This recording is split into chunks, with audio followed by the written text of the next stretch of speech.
kick off episode 372 of Monster Kid Radio with a song from the band The Apaches. They're a cool surf band out of Phoenix, Arizona.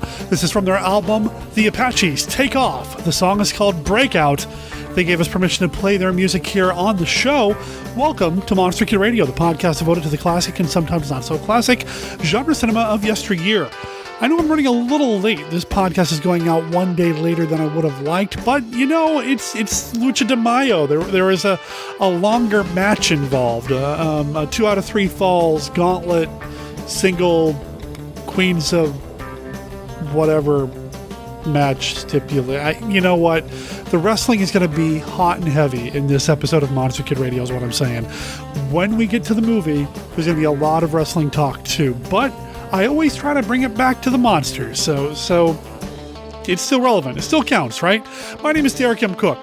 Welcome to the show that I write, produce, and host, and I am thrilled to wrap up Lucha DeMaio with another new voice here on the show. Now, not too long ago, I appeared on an episode of Bots, Bugs, and Babes. It's part of the Two True Freaks network over at twotruefreaks.com. I'll make sure there's a link in the show notes. Well, the man behind that show, Jason Jaconetti, had me on there to talk about The Mummy's Hand. And I wanted to have him here on Monster Kid Radio to talk about a luchador monster movie. So he and I are going to break down Samson versus the Vampire Women. That's right, not Santo. Samson versus the Vampire Women. We're going to talk a little bit about why it's Samson instead of Santo, as well as a little bit about what Jason's into, where his podcasting voice came from, and yeah, we do mark out about wrestling a little bit, but you know what? Whatever. I mean, it's still a fun movie. Man, Samson versus the Vampire Women, it is so good, but I'm getting ahead of myself. Also, in this episode of Monster Kid Radio, we have another installment of Michael Dodd's Vault of Monster Collectibles, and a Weird Wednesday report from Jeff Pullier.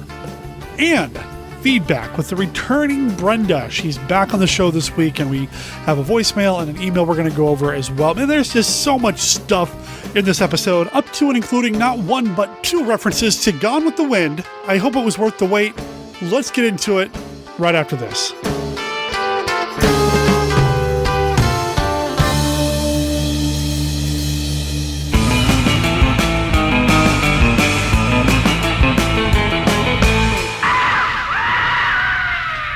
Man, dig this Rio Gone show for a crazy thriller. It's Monsters A Go-Go, a horror thriller with the go-go beat, live on stage from Hollywood. See the Teenage Frankenstein. See Help!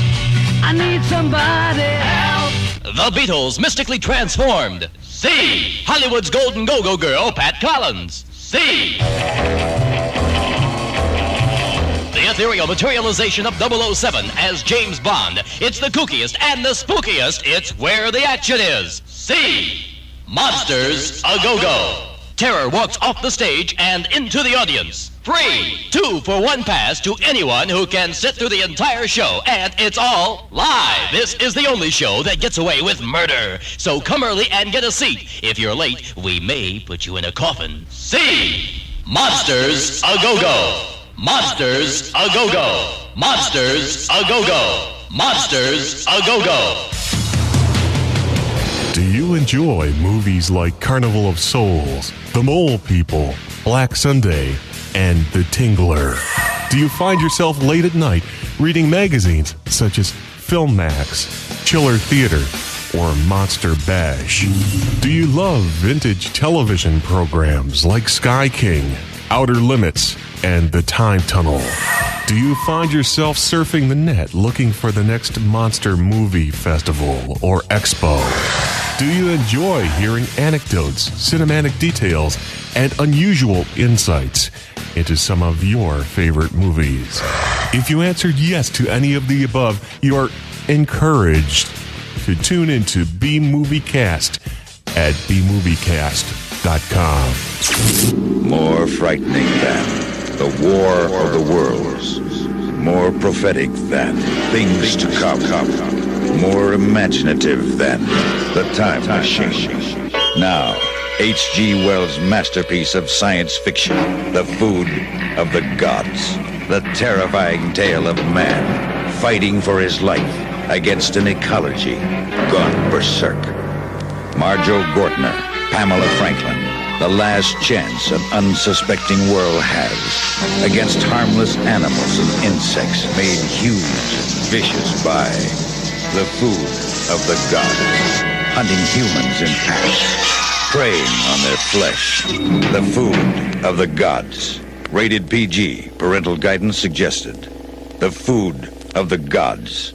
For a taste of hell. Today's broadcast is brought to you by the letters MKR, Monster Kid Radio.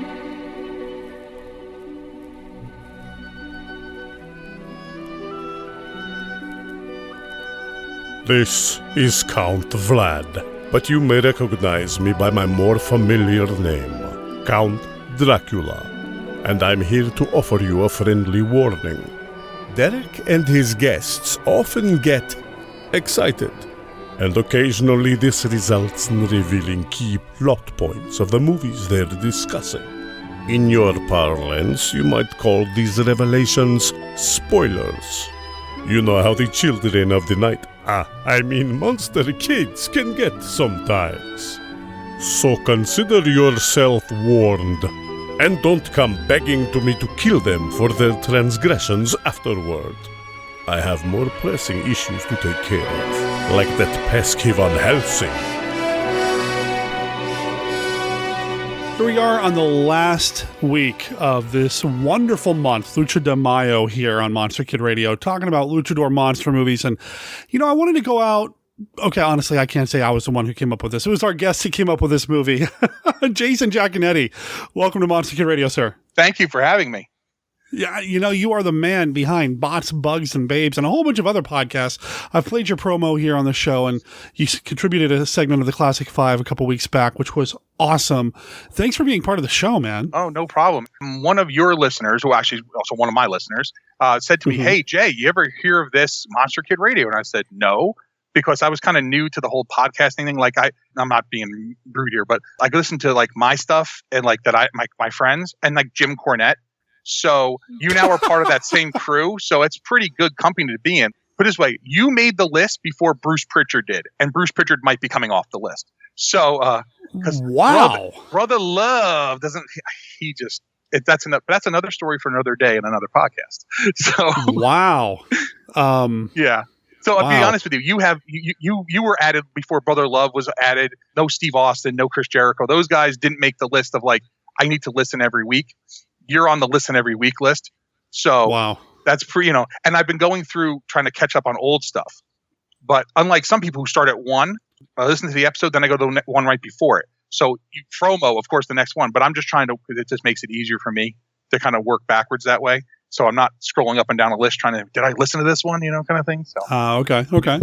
I think this is probably a record here. This is the quickest somebody's mentioned wrestling here on Monster Kid Radio. Well, but it's Lucha de Mayo. So, That's true. It's Lucha Libre, which is such a big part of Mexican culture. Mm-hmm. And I know you guys have talked about this. Frank was on and Mark and stuff like that. And the guys were on talking about this stuff. But Lucha Libre, it's funny. As much as I would say like baseball, like you look back in history and baseball has always been kind of part of American history and stuff like that.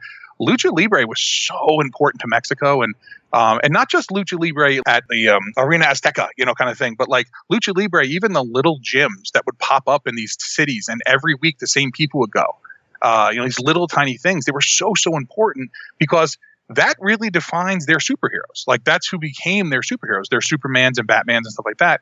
Were the guys in the masks, and the mask came later, I know, for some people, but Lucha Libre is such an important cultural part of the Mexican history, and it is taken so seriously even today, even though, I'll be honest with you, some of the stuff is like, oh, what are we watching, kind of thing, but like, right. You look at like the pageantry and stuff, but is that any different than an alien wearing a blue suit with red underwear on the outside being, immortalized somewhere? You know what I'm saying? Yeah.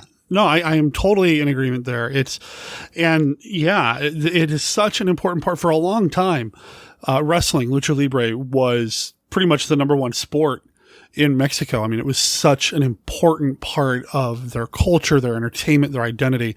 Now soccer's kind of come in and kind of supplanted some of that. But, for a long time, this was it. And its influence can be felt all over the place. I mean, we've got lucha promotions here in the States, wearing the mask. You see a lot of that over in Japan. There's so much of that that's just kind of permeated wrestling and sports entertainment and pop culture. And I love it. Mm-hmm. I love that we've got it. It's such a unique flavor. And man, I can just sit down and watch this stuff just for hours and hours and hours on end. I'm really looking forward to Lucha Underground coming back. Mm-hmm. I love that some of the Lucha Underground performers have been turning up in other promotions. I just love watching this stuff, whether it's something like CMLL. I can't understand a word the announcers are saying, but, I'll still watch it because it's just entertaining. And then, of course, we've got the films. And, of course, we're talking about how important it is to Mexican culture, and the movie we're talking about is an Americanized version of it. Yeah. Well, the funny part is that the film we're going to talk about here, even the Americanized version, and while they are speaking English, obviously they're overdubbed. The story is pretty much exactly the same. They didn't have to change a lot. Some of the movies, sometimes they change really drastic ideas in the movie. Like maybe they weren't supposed to be vampires, or maybe they weren't supposed to be mummies, or maybe they weren't supposed to be whatever that might be. They now twisted it into that thing. This movie's pretty much on point. One of the funny things, just real quick, because I know if I don't tell this, I'll kick myself. Okay. So I'm a teacher, as some people might know if they've ever listened to me on there. I talk about being a teacher all the time. And I'm sitting in a meeting the other day with a young man. He broke his hand playing soccer, and he needs a scribe. And we're talking with his mom. Now, this young man is from Ecuador. His mom is from Ecuador. She doesn't speak a lick of English. He speaks some English, and he can converse with us, no problem. And the four other adults in the room are the young lady who is my translator in class, who's a certified math teacher, who they have translating for Spanish because she can do that as well, the E&L teacher in the building, and the guidance counselor who is bilingual. So you would understand that everyone in that room, except for me, speaks Spanish. In fact, speaks Spanish fluently enough to have perfect conversations. So they start speaking, and the mother does not speak English, so she's speaking Spanish, and they're going on, and I'm getting most of what she's saying because, let's be honest, we're talking about her son got hurt. We need help with this. Like, I understand all this. I kind of picking up the details. And the guidance counselor turns to me. She goes, "Do you need us to translate?" And I said, No, I'm good. I watch Mexican wrestling. And she goes, "Oh, okay." And went back to the conversation as if that was totally an acceptable thing. And it's 100% true. From years of watching Lucha Libre and watching Puroresu, which is Japanese wrestling, when I cannot understand anything except ring basta, I have started to pick up kind of like, okay, like, I took 5 years of Spanish. Not that I didn't take Spanish in high school, but I don't speak it fluently enough where I can have a conversation with anybody. I can ask where the bathroom is. I can figure out, I'm hungry. Where do I have food? But it just was so funny. And I'm like sitting there going, but she totally took that as a legitimate answer. And I was like, oh yeah, I watch Mexican wrestling all the time. I'm totally good. And she's like, oh, good. And I'm like, nope. Don't have a clue. And then we get out of the meeting, and the young lady who's with me, she goes, "Jay, that was such a bad answer." I go, "Well, but what do you want me to tell you? Like, do you want me to stop the conversation? She's telling us what's happening. I'm just trying to keep it going. He needs a scribe. Someone needs to write for him." It was just funny as heck. I told my brother, and he's like, "Well, I could totally buy that, kind of thing," because we used to watch wrestling all the time together. Anyway, so not too dilly-dally. But I felt if I didn't tell that, because it just happened. And I was like, oh my God, look at this just happening as I'm prepping for this show and getting, kind of my lucha history in order and all about that stuff. I was watching the documentary, The Masked Men or whatever it is that PBS did, which is a great documentary. It actually talks about El Santo, the first part of it. So about El Santo, then about some of the minis and like the second generation, third generation wrestlers and stuff. But I was watching all that stuff, getting ready for this. And I'm like, oh my gosh, it happened right in school. I love when wrestling touches other parts of my life. And not because I force it in. It's not like when I just call someone like, "God, you're such a jobber." And they're like, "What?" I'm like, exactly. Anyway. I've said repeatedly that if I had all the time in the world, I'd be doing a wrestling show. Just because, but yeah. Yeah, I know. Sorry. So. Oh, well. No, it's all good. Were you talking about the Tales of the Masked Men documentary? Is that what you were talking about? That's a great documentary. I've got it here on disc at home, and I'll make sure there's a link in the show notes for people to buy it if they're interested. It's also on Amazon Prime, too. Yeah. It's good. Now, these movies hold a very special place in my heart. I mean, I could just get lost in them for, like I said, days on end. And we're going to talk about your background with these movies and that sort of thing. Sure. But there's something we do with every new guest here on Monster Kid Radio. And I know you know what it is because you did it with your father and submitted it a couple weeks back, which was incredibly cool. The funny part is that, like, I mean, obviously the cards are not available yet, right? So you had said, I think he wrote them down, and I'm trying to, like, shake the paper by the microphone, but I don't think it picked it up well enough. And I'm like, I got paper. And my dad's like, what are you doing? And I'm like, he's just giving me that look like, what are you doing? Don't worry, Dad, it's going to be good. And, kind of thing. So my dad and I, to be honest, I don't have a whole lot of friends, which is not, like, shocking when people get to know me, because, like, I'm being serious about it, because, like, I kind of expect people to do the right thing all the time, and people tend to let me down. So I tend to assume everyone's going to always let me down and then not be disappointed. You know what I'm saying? But my dad is one of the few people that we'll talk every day, and I'm lucky to have that relationship with him. And we go to, like, we're going to Jersey Fest in September. He just registered me to take for my birthday present. We're doing the 1-to-1 wall hanger of Lon Chaney Sr. as the Phantom of the Opera. So we're going to be painting a 1-to-1 wall hanger of that to go along with the one I put up. I think I put the Boris Karloff as the Mummy. I think I put that up on the site for people to see. Like, Dad and I have this relationship about all kinds of things. It's not just building models and monster movies and baseball and football. Like, we have a really great relationship as being friends, not just father and son. And by the same token, at work, again, we're teachers and everyone's professional, gets along. One of my best friends at work, who just retired at the age of, like, 65, right? My dad's going to be 70, was a guy who was that old school kind of guy like my dad. And we used to talk movies all the time. We used to talk old film noir movies and, like, thing like that. And he had a thing for Bridget Bardot, which, I mean, let's face it, who didn't? Yeah. I mean, I am a Raquel Welch guy myself, or Sophia Loren, but I take that, okay, what I'm saying, or the Challenger. Sure. But it's funny how that kind of happens. And Dad is one of the ones who, when I said, like, we're going to do this, and he's like, all right, well, I don't want to give the wrong answers. I go, Dad, there are no wrong answers. I'm going to ask you questions you know how to answer. But yeah, Dad had a good time doing that. He's like, those are good questions, Jay. And I go, yeah, those are just the ones I wrote down. And one of them I think I threw in, the Marshall Thompson one. I loved that.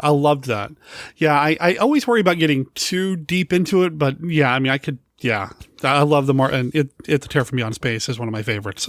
Yeah. So good. All right. So for people who don't know, for new people joining us, Classic 5 is a game that we play here with guests that come onto Monster Kid Radio. I've got a deck of cards here. Each one of these cards has a this or that, yes or no style question, all about classic monster movies. It's more a conversation starter, less of a game. But, it's easier to just say game. Are you ready to play the Classic 5, Jay? I am. All right. And you referred to yourself as Jay a second ago. I introduced you as Jason. Oh, yeah. Jay, Jason, what do you prefer? Both, but they call me that. Just don't call me late for dinner. All right. There we go. Here we go. Give it one last shuffle. All right. Here we go. Card number 1 right off the top. What movie do you prefer? The Slime People or the Green Slime? Ooh. I'm going to say Green Slime. The Green Slime are here. The reason I'll say that is because while I do like the Slime People, the Green Slime probably holds more of a place in my heart because we didn't have a horror host growing up. We used to have Captain USA on the USA Network, and he would show the Green Slime on there. And Green Slime falls into the category of what we called the TBS trilogy. TBS would show the Green Slime, they would show Squirm, and they would show, oh heck, what's the other one? I forgot the other one right now. Because I'm on the spot, I forgot it. But there was like a bunch of movies that TBS would show, especially during Atlanta Braves rain delay. See, this is how crazy it is. That's because that's the channel wrestling was on, so that's what you know. And they would show these movies a lot, and it was the late night movies. And on Friday night, if you were watching the WCW Power Hour, they were usually on afterwards or after the Braves game. So Green Slime. And it's such a good movie, too. When you look at it now, you're like, okay, this is like not that deep a concept. Like, it's not like, oh my God, this is a crazy concept, but they pull it off and it looks great still. Yeah. No, I love the Green Slime. I love the Slime People too, though. So yeah. So you're playing it, not me. Okay. It's all good. Card number 2. Who is your favorite mad scientist? I don't know if he counts as a mad scientist. Boris Karloff as Fu Manchu. Could he be a mad scientist? Yeah, I'll take it. Sure. Yeah. I mean, those are some great movies that I think no one remembers. I mean, not saying no one remembers, but let's face it, they're not as remembered because Karloff was so good in so many other things, which are more iconic, like in The Mummy and then in, right. Frankenstein. He's so iconic in other roles. I think people forget that. I mean, technically he's could be a mad scientist. I mean, he's an evil genius, kind of thing, obviously. Sure. And he's much more mad scientist than I would say Christopher Lee as Fu Manchu in the later Fu Manchu movies. You know what I'm saying? Yeah. Yeah. I was just thinking about those the other day too. I was just I don't think Lee's much of a mad scientist. He definitely wants to rule the world or kill the world, however you want to spin it. You know what I'm saying? Right. Well, that's true. That's true. Something's got to happen there, big, kind of thing. So right on. All right, cool. So card number 3, which movie do you prefer? I Was a Teenage Werewolf or I Was a Teenage Frankenstein? Well, that's an easy one for me. I Was a Teenage Werewolf.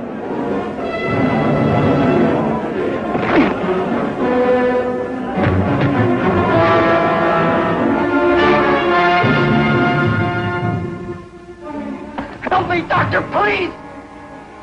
I know they're going to catch me, but don't let anyone see me like that. Please, doctor, help me! Michael Landon in a powerful performance as the boy possessed. Yvonne Lyne, appealing as the girl who loves him. Whit Bissell, unforgettable as the scientist maddened by the mystery of the werewolf. And Tony Marshall, a tough, friendly enemy.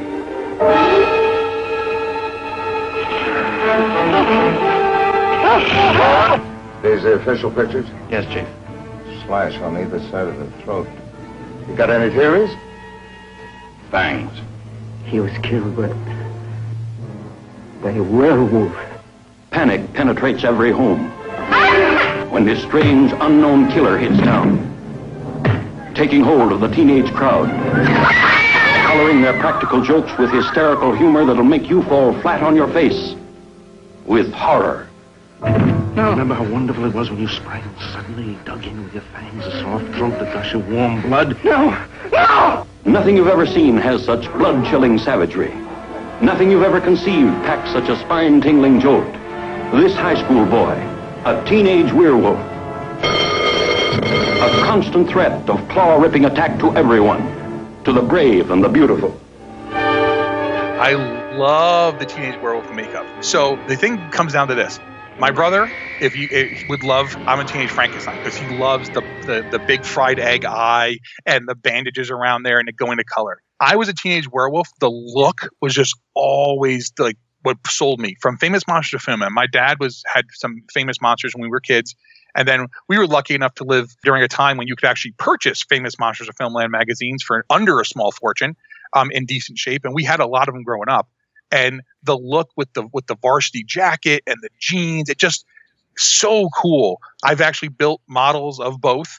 I've built the big head of the I Was a Teenage Frankenstein. Luke, my brother, had actually built the other model of I Was a Teenage Frankenstein, and I helped him with that. He was first learning how to use resin. We were working, but both movies are great. I wish they would put them out on Blu-ray already, clean them up, and put them together in a double feature, which they haven't. You know what I'm saying? I know. I mean, I know you're a physical media guy. I'm a physical media guy. I love having a disc. When they announced like Food of the Gods, I'm like, Food of the Gods is coming out. People are like, what? I'm like, it's coming out to Blu-ray. They're like, who cares? I'm like, I care. It's awesome. I would love if they put them out together. I mean, and the thing, again, it's all rights being tied up and whatever. In fact, they actually should come out with all three together. How to Make a Monster, I Was Teenage Frankenstein, I Was Teenage Werewolf. Because even though How to Make a Monster really is not the same kind of world as them, because it's like as if they're movies and now he's making real characters, all three together work so beautifully. How to Make a Monster has had a DVD release as a double feature with, was it Blood of Dracula? Yep. But yeah, Susan Hart's got the rights to the two teenage monster movies, and yeah, we'll just leave it at that. Okay. The problem becomes this, and my dad always will say to me, how come this movie's not on Blu-ray? How come this movie's not whatever? Because the only way you can get those movies on DVD ever, whereas if you go to like a convention and it's that gray market of like, transferred from VHS to whatever. And I said, well, Dad, it's all got to be rights. It's got to be rights. It's got to be rights. And that's my answer to him. And he's like, but it's got to be more than that. I'm like, yes, there is definitely more than that. And I know sometimes they'll hold movies for like, the 50th anniversary or 60th anniversary. If you're like, how come this didn't come out yet? And they'll hold it for that. But this is a situation where these are not being held for any anniversary. It's just whatever the case might be. It's one of those rights issues, and you're like, ugh. And it's hard because my brother and I grew up, in the 80s kind of thing. And we read Famous Monsters and we watched these things, and my dad was an avid VHS collector, and we watched these movies. We saw movies that no one else had seen. And I don't just mean like we went and saw Aliens in the movie theater when all our friends were like, you're not allowed to see that, it's rated R. And I'm like, shut up. Like, not that kind of world. Like, we saw movies that they had no clue They're like, what are you talking about? Black Scorpion's amazing, kind of thing. And it was that kind of world we lived in where it was like, will these ever come out? Now, Black Scorpion just got a Blu-ray release recently, like within the last year. And it looks good. My dad's like, I don't know if it's any better than the DVD. Again, Dad, remember, your eyes can only see at the end of what they can see. No matter how good the picture might be, your eyes are always what they are. You know what I'm saying? Yeah. Yeah. So, but not to tangent off that, but it'd be nice to see them all together. I think that would be a great set. And to be honest, if that set ever came out, I mean, I know people are like, oh, physical media is dead, but yet they still keep selling. There's a niche market for this. There's a niche market. There's a boutique audience that would love to snatch those up. Susan Hart has the rights to those two and a handful of other of the AIP pictures. Yeah. And at one point, it was rumored that it was just she was waiting for somebody to come along with the right deal. I don't know if that's the case anymore. I don't know. I've exchanged exactly one email with her over the years, and she referred me to Wade Williams. And I don't know what his stake is in these movies at this point, but yeah, it's just too bad. It's too bad. It's a shame. It is a shame. All right. Card number 4. Imhotep, Karis, or Claris? It's Kaharis. No, I'm not correcting you, but it's Kaharis because he is what all mummies are now based off of. If people go back and listen to the episode of Bots, Bugs, and Babes where we talk about the mummy's hand, right? all of the tropes that have been established are there. As much as I like Tom Tyler's performance is outstanding in the mummy's hand, right? And I love Lon Chaney. I think Lon Chaney took it to Junior took it like to a different level in his, because remember we talked about he's rotting and his fingers are falling off. Christopher Lee in The Mummy, to me, that's my favorite mummy movie period of all time. It's just awesome. And then when you find out the squib went off and burned him, the door wasn't fake, so he separated his shoulder. When he's carrying her through the end of the movie, he smashes his legs all up. You're like, man, that's Christopher Lee right there. But yet he was a great suit actor. But to me, Kaharis is what mummies are. And when you think about a mummy, and again, there's all different kinds of mummies. When you think of what that is, that's the mummy that people will, you say, walk like a mummy. They'll immediately put their hand up and drag their leg. That's not Karloff's Imhotep. If you had called that movie The Egyptian, I think people would have kind of, not saying people would kind of understand more when the mummy's only in it for what, a minute? Not even a minute? Like how long is he in the movie? Yeah. I mean, the makeup is outstanding. I mean, Jack Pierce's makeup is killer.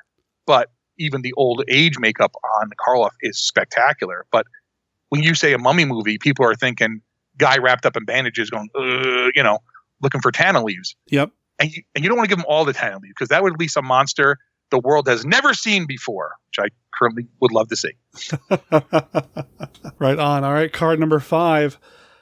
What is your go-to monster movie to introduce people to classic monsters? Boy.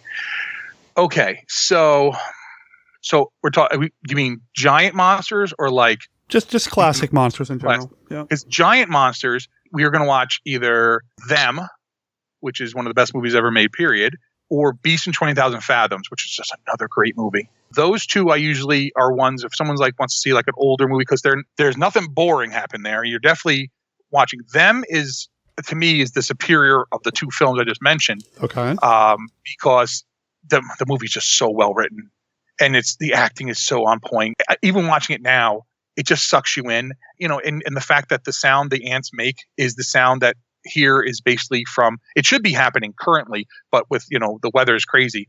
At night, all the crickets you hear in the swamps and everything here, the woods and stuff here, that's the sound the ants make. So cool. My entire childhood was that. And so if I'm thinking, if I want to have someone who want to see some like Universal, I mean, you can't go wrong with Creature, because Creature's really good. But personally, I've always been a werewolf guy. I mean, the Wolfman, Lon Chaney's Wolfman is great, and how tortured Lon Chaney is in that movie. You can see the whatever in there. But just put a movie on. We put on Them.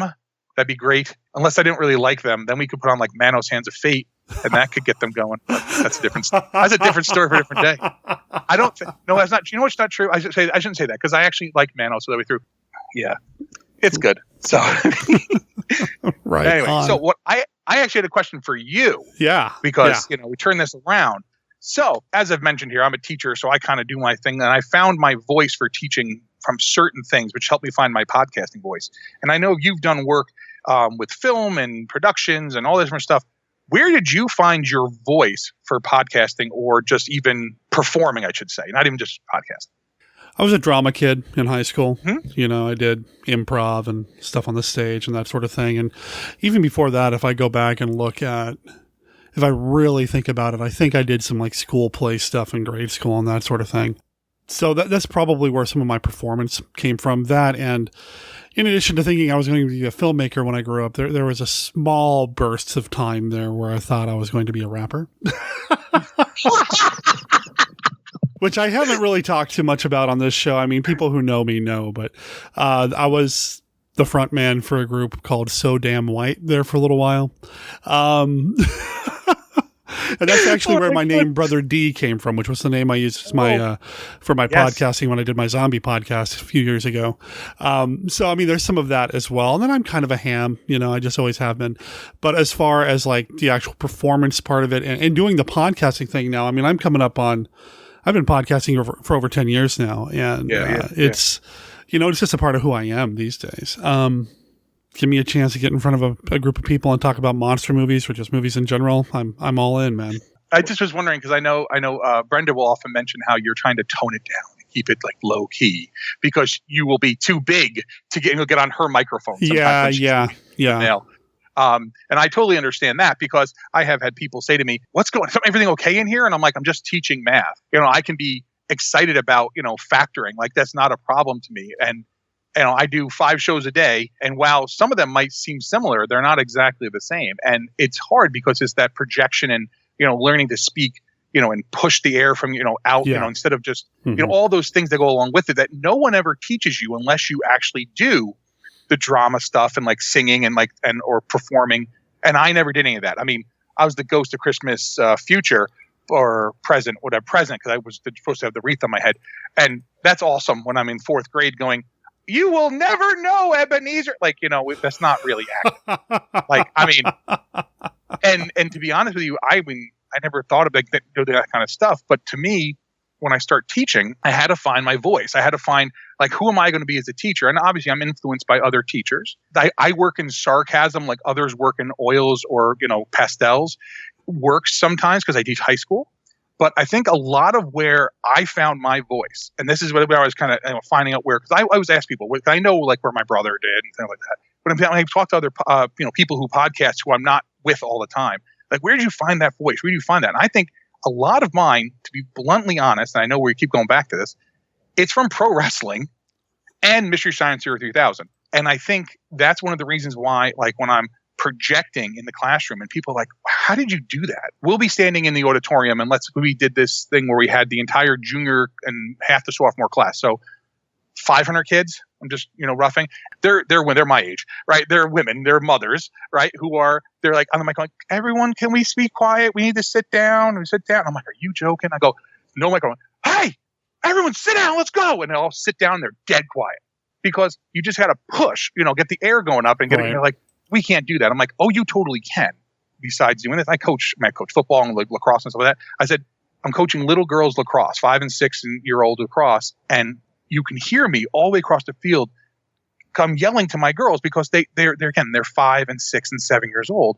So I'm telling them what to do because whether I yell the offense out or not, no one's going to steal what we're doing. One was like, oh, they're going to pass here because they pass and no one catches it. It's throw and chase right now. It's like when Bob Uecker used to catch. Throw the ball and you have to go to the backstop and get it. So at the end of it, like push the air up and you get that big, Vince McMahon, like, welcome everyone, like that kind of voice. Right. And I think that's one of the things I try to do. Although my brother swears that the opening of Bots, Bugs, and Babes is just Tony Schiavone going, like, welcome everyone. Like that's what Schiavone did. So anyway, we got to talk about this movie because we have talked about a lot of stuff and not talked about this movie. We got to talk about the movie, but you've got... I think we need to intro this movie. Hey, take it away, man. I think we need to intro this movie. So, ladies and gentlemen, boys and girls, children of all ages, Monster Kid Radio proudly brings to you the matchup you thought you'd never see. Double J from the Triple B, MKROG himself, Derek M. Cook, proudly bring to you Samson versus the Vampire Women. And if you ain't down with that, I got just 2 words for you. So I think that intro would probably sum up what this is going to be about here. I loved it. I worked on that. I worked on a little bit, but you see what I'm saying? Like that voice, like find that thing. Because I mean, I can sound big all the time, but it's hard because when you're sometimes dealing with, things, sometimes you don't need to sound big. But when you're introducing a Santo movie, El Santo, El Santo, I'm going to be blatantly honest here, and people don't have to agree with me because that's cool because you can be wrong. El Santo, his level of celebrity is like Hulk Hogan in the 80s. Yes. Like, I don't know if you were a Hulkamaniac, but I was a Hulkamaniac. But think about that, Hulk Hogan level, or like Ricky Dozen from Japan. He is a national thing. If you've never seen pro wrestling and you lived in America in the 80s, you knew who Hulk Hogan was. Right. You knew who that was. It's like Santa Claus or Ronald McDonald, or he's bigger than life. El Santo is that big. And the scary part about El Santo was he started off as a heel with no mask on. And he put a mask on one day and said, let's try this out. And shockingly, it worked. Yep. You know what I'm saying? Isn't that the beginning of, I want to say, isn't that Creature in Black Lagoon? Or one, I'm trying to remember, where it's like the most monumental things in life usually start with a very small event or something like that. And maybe it's not Creature. Maybe that's, it's definitely a movie from the 50s where it's like little things sometimes start big change. Yeah, it sounds like a Jack Arnold kind of thing. Yeah, a little mini science lesson. Yeah. Yeah, because Jack Arnold's all about educating you. Right. He's like, look, I'm going to give you monsters and stuff, but you got to listen to the science. And even if it's not real science, it's good. Right. Kind of thing. So putting the silver mask on, and El Santo, the saint, and let's be honest, El Santo was surely not your normal baby face in the ring. He was not he was a technical, but he was certainly not your baby face. We would know like the white meat baby face Ricky Morton selling on his knees. Oh my God, he's a guy who does what needs to be done. I know some people might not agree with me, but to me, as a movie, this movie, and it's all its weirdness it has in it, is one of the best Santo movies out there. And I know some people will say, no, it's Champions of Justice or it's whatever this. That's fine. I love this one because it definitely encapsulates everything that is Santo about being the superhero. It encapsulates the fact that he's not your white meat baby face who's out there, whatever. I mean, he's certainly not above doing what needs to be done. You know what I'm saying? Like, right. I don't think there's any more description at the end of this movie, and we'll get there, about what needs to be done, kind of thing.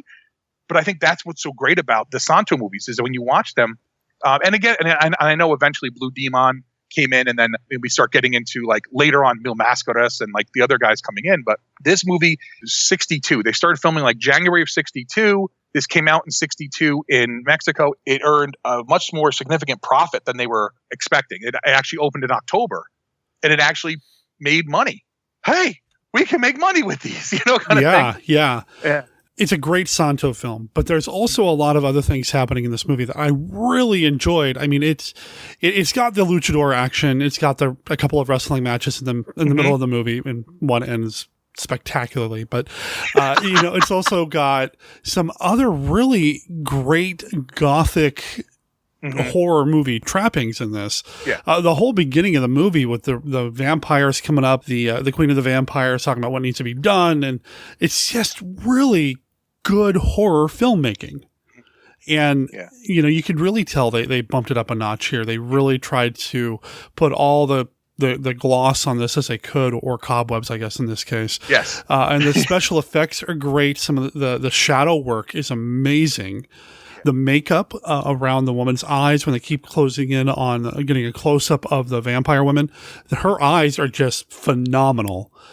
There's some really good work going on here. So I see a lot of the previous Mexican horror movies kind of having their influence here, and then we throw in Santo, and it's like the Reese's peanut butter cup, man. Yeah. Chocolate and peanut butter, two great tastes that go right together. It's awesome. Because the movie doesn't open up with like a wrestling match or open up with Santo. Like, it opens up looking like an old Universal. It's a very gothic feel. And I was like, I think that's what sucks you in too. When you start looking at it, it's like, oh, okay, we're telling a story here. And there's actual story. Now, the women in this, the vampire women, their makeup, that with that like crusty, like, I've never moisturized in my entire life and I live in the sun kind of makeup, right, is perfect because they're supposed to be 200 years old, dried up women. They kind of look like mummies. Now, not mummies like Egyptian mummies, but like Aztec mummies. They're kind of dry. Right. You know what I'm saying? You know? Tundra is, I had her name. That is Ophelia Montanesco. Okay. She's beautiful. She is beautiful. She was in other things as well. In Tundra, because she's the one who has to go get, obviously, go kidnap the girl, right? Kind of get her, bring her back because she messed up before. It's like the opening of Monster Squad. They had this. They blew it. And I felt like that's what this was. She was like, I blew it. Oh, I'm sorry. She's beautiful. And when she comes back to you, you're like, okay, oh, good, no problem. I'm not going to be looking at supposed to be looking like haggard women the whole time. We should figure all of them are going to start coming back. And then Lorena Velasquez, excuse me. She's Lorena amazing. Velasquez. She's amazing. Yeah. She is so good as Zorna, the Queen of the Vampires. I mean, she has 125 credits to her name. She did a whole bunch of other Santo movies. She did. Yeah, she did quite a few. And it's great. I mean, she is really good in these movies. Huge influence, huge impact on the subgenre here. Like she was in Santo Contra Zombies 1962. You know, she's the second bill. She's second bill in every one of them that Santo's in. Or she's top bill if there's not a hero. Like Wrestling Women versus the Aztec Mummy, I think she's top bill. And Wrestling Women versus the Aztec Mummy is a little different than this movie, but you know what I'm saying? But it's so good. It's so good. So just to let people behind the curtain a little bit here. When we first were discussing, like, which movie do you want to do? And I said, well, I have the Aztec Mummy set because Robot versus the Aztec Mummy is one of my all-time favorites. And people are like, really? And I'm like, yeah, because I got to watch that. My brother and I, we have cousins who lived maybe 20 minutes from us, but we weren't allowed to hang out with them much because my aunt and uncle at the time smoked, and my dad didn't want to buy people who were smoking, but my grandparents lived in the basement. So we would go over and we would have to stay in the downstairs apartment, and my cousins would come down. And one of my clearest memories, because I don't have a whole lot of memories about my grandfather interacting with us that wasn't about talking about baseball. Like we could talk Yankees all day, but he wasn't a movie guy and didn't really he didn't see the point in wasting your time with all that stuff. You should be working and making money.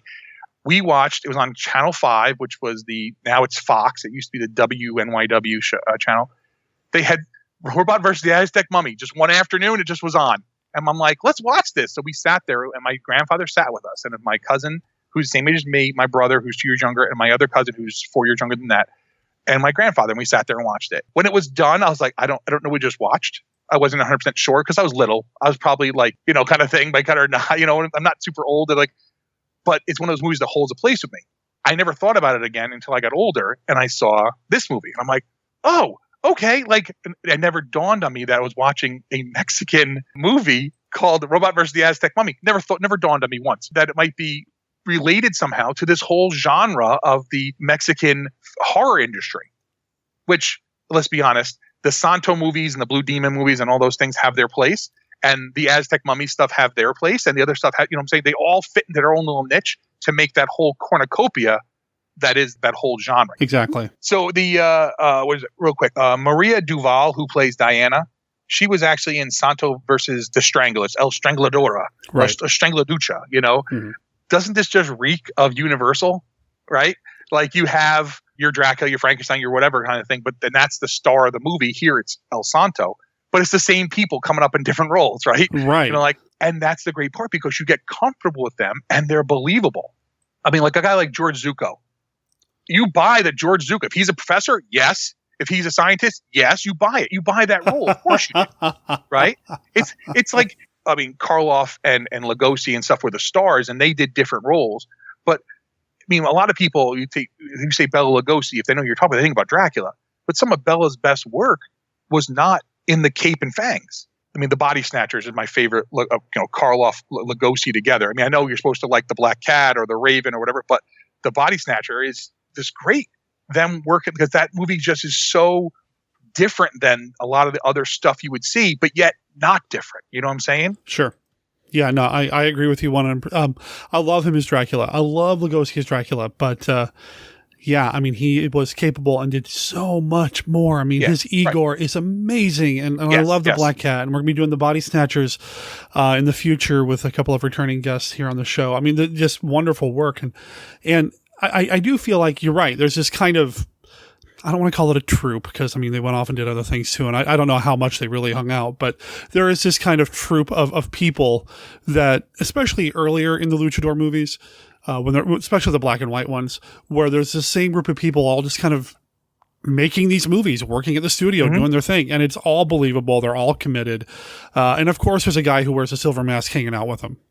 Right. Of course. It fits. It makes sense. This is my favorite part, because when you look at some of the later luchador movies, he shows up in a suit, or sometimes he's got on a turtleneck or something. See, I love that, though. I love that so much when they go out to dinner and they're all, I love that so much. Right. He shows up at the office the first time. He's got a cape on and his tights. Yeah. And I'm like, Did he just come from wrestling? Like, when I first saw him, like, wait, why is he wearing tights? Like, he has no shirt on. Like, I could get if he had his tights on, the cape, and he had a shirt on, but he's not wearing any shirt, right? Kind of thing. And, it's kind of like when you go to the doctor, they make you take your pants off, because let's face it, if someone's going to tell you something, you don't really have much to say if you're not wearing any pants. But, like, he's coming in the office and he's like, I'm like, okay, like I'm willing to buy all of this, because I'm willing to buy that, these vampire women are coming back and they bring back their henchmen who are judo masters. I know he says karate, but they are just judo chop to the neck. That is their go-to move. That is their absolute go-to. At one point, there's a double-handed one. I'm like, whoa, don't do that, kind of thing. But you're willing to buy that. He comes in and I'm like, man, and again, now knowing later that it would be them riding motorcycles, right? In that Champion of Justice, or that they all jump in their cars, right? Right. Yeah. Isn't there one where they're all on like motorcycles riding in? Well, Champions of Justice starts on the motorcycles, but yeah, Santo's not in that one, but yeah. Right. But you know what I'm saying? Like, but where like, the luchadors come in and like, okay, like this is what we're doing. Okay, like it's not weird because that's what it is, but it's no different than watching the old George Reeves serials and Superman shows up dressed as Superman. Like, El Santo's dressed for action. This is how I action, kind of thing. And it's fine. It just seems different because you're like, but he's a wrestler, but he's not just a wrestler. And that's the thing is, like, it would be really weird to me if we're making a movie and The Rock, who, Dwayne Johnson, who's now the biggest paid actor in the whole world, right? If he just showed up looking like The Rock, walking in the office, like, what's going on in here? And it's like, why are you wearing like Speedos and boots, buddy? Kind of thing. Like, it would seem weird, but it wouldn't seem weird if that was who he was dressed up as. You know what I'm saying? Like, that's his in-character costume. The Rock. That was like a superhero kind of thing. That's why this makes sense. I just get the first time I saw it, I was like, okay, so he's going to walk around with no shirt on. Got it. And the best part is, I don't think, does he ever open the door of his car? Or he just jump out of it every time? Like, I know he probably opens it, but he just jumps in the car, jumps out the car. He just, let's go, because he's a man of action. That's right. El Santo, right? There's no subtlety to what he does. He's El Santo. And you know what? I love El Santo, and being actually a fan of El Hijo del Santo, his son, and now there's El Hijo del Santo's son, which I think is he calls himself El Santo 3 or something like that, like, kind of thing. He started wrestling as well because El Hijo del Santo is getting close to retiring, or he has retired. Going back and watching old El Santo matches where he's the Technico and the Rudos are, the problem, and he has no problem. He'll cheat when he has to. He'll hit you with what he has to, because it's about upholding what's right. That's what these movies are. And I know the comic books were huge in Mexico, the El Santo comics and stuff like that. Sometimes good guys, quote unquote, have to do things that need to be done, i.e. like the Punisher or Batman or things like that. Not everyone can be truth, justice, and the American way, apple pie on one side and Mickey Mouse on the other. And it's true. I mean, but it's true. Like, sometimes, honestly, to me, I would think it'd be more Blue Demon, and it is Blue Demon at times, who has to do what needs to be done. But El Santo's not playing. He's not here to hear about, like, oh no, like, well, let's take care of this stuff. The professor, Professor Orloff, he calls him on the phone or whatever the heck that is, right? And then he has that giant screen behind him, and you're like, what is that thing on the wall? Was that in the Batcave in '66 as well? I feel like certainly could have been. I feel like it might have gone a little north of the border, and maybe like, hey, Adam West is like, I think I need that in my cave, kind of thing. Until that point, this movie doesn't have that fantastic kind of like, doesn't. What? No. I mean, because up until that point, it could be a Universal monster movie from the 50s. Yeah. and delightfully so. I mean, it's got, the vampire women. It's got the bats on the wires, which I love. Mm-hmm. It's got some really cool shadow work. It's got this awesome setup for a story, which probably ought to talk about briefly. But then soon as no, it's all good. But then as soon as he starts trying to call Santo, it takes this left turn, and you're like, that's right. This is a luchador movie. Well, I love when Lucifer, right, because they don't show him ever. It's always just the projection on the wall. I love that though so much. It's so great. Later in the movie, when they do it again, it's like nothing's going on. And then she's like, my husband is on the wall. It's like, what? Like, it's like somebody's like, oh, I'm behind. I got the camera. Let's go, kind of thing. Yeah. So, but yeah, it definitely, this movie, I feel like it was, and again, this is all, and the movie as it is, there's very little that was added later. The names were changed, to protect the innocent, and the Spanish was dubbed out for English. And there's very minor scenes here or there that are added to kind of like tie things together. But the overall story is exactly the same. So them trying to tell that gothic horror story, and leading it into an El Santo film, again, like you said, it looks like a 1950s Universal horror movie, and like this could totally be. If it wasn't El Santo who showed up, a detective, right? Well, right. It's just like any other movie then, Yeah, it really could have been. I mean, I got a lot of like Return of Dracula vibes off this. I mean, there was really nothing at the very beginning to make you think, hey, there's going to be a guy in a mask showing up soon. It really feels. Now, when the guy in the mask shows up, I mean, it's great. I mean, it's El Santo. Yeah. And I think I've said here on the show before, I've made it pretty clear. I like Blue Demon and Moss Cross better. Those are my guys. I like Santo, but I always kind of gravitate toward these other guys. This movie is making me a Santo believer. Yeah. This movie really did it for me. I love El Santo. I really do. And so the overall story here, we've got these vampire women that have been, 200 years they've been asleep? Yes. They've been asleep 200 years. And they need to capture, they failed earlier. They failed in trying to capture this woman. And they're going to try again with the woman's, I think they said it was her granddaughter. Woman's granddaughter. And her name's Diana. And they're going to try to get Diana and bring her. They want her, I guess I wasn't really 100% clear. Do they just want her blood, or they're trying to make her one of them? No, she is going to become she's the next queen. She's the next queen. Okay, so there we go. So she's turning 21 and getting married because a lot's going on for this girl. Right. Zorna, she wants to go return to live with Lucifer, right? And so they need a new queen. And clearly, Tundra is not queen material because she already screwed this up before. So they're going to get Diana when she turns 21, and she's engaged to marry George, who's ever so exciting. George and the interaction between George and the professor is very weird. Like, I don't know, again, maybe it's better if you saw it in Spanish, but it seems strained. Like, I understand the professor is worried about the curse and all this stuff, but it just seems like a weird interplay sometimes between them, as if like, all right, you are here now and I'm walking away. It's like, what?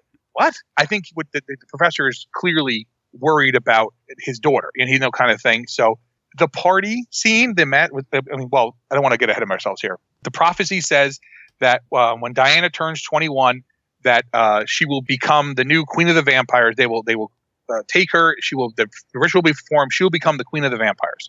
So they don't want to actually let that happen. So, I guess, she's 21, getting married, queen of the vampires. She's got a lot going on for her. And her family, her father knows that this could possibly happen. There's a prophecy. Yes. I don't think they ever really, maybe I just looked away at the wrong moment. Do they actually even show the birthmark or whatever that has marked her? I don't remember. I know they mention it. Yeah, they mentioned that there's like the shape of a vampire bat on her somewhere that kind of indicates. Okay. If they do, it's a fleeting glance. Yeah, it certainly was not one of those lingering. It's not like the old Universal where like, hey, you need to see the pentagram in the palm of your hand, and we show you that pentagram in the palm of your hand for a while. Mm-hmm. Like, it's definitely a quick shot if it's there. Right. So I'm looking at my notes here. It says after his wrestling match, Santo arrives at the professor's office, which explains why he's in his wrestling garb. Sure. That he just didn't go out in it because he's wearing it the whole movie. But obviously they talk about the prophecy at this point. Santo's the only person who can save her because he said 200 years ago it was a man in a silver mask who saved the grandmother, And now Santo is the descendant of him. So what the prophecy is that he needs to save her. And I'm like, that's a lot of pressure to throw on somebody who just called on the phone to come over after wrestling. But he's a superhero, so he's probably pretty cool with that, you know? The best part is Santo figures out that vampires can't survive in the sunlight. So, I'm sorry. And so they must have a lair. They must be hiding somewhere. So, okay. They've been quote unquote dead for 200 years. If they were laying around, you might have seen them. I'm just throwing it out there. Probably. Just throwing it out there.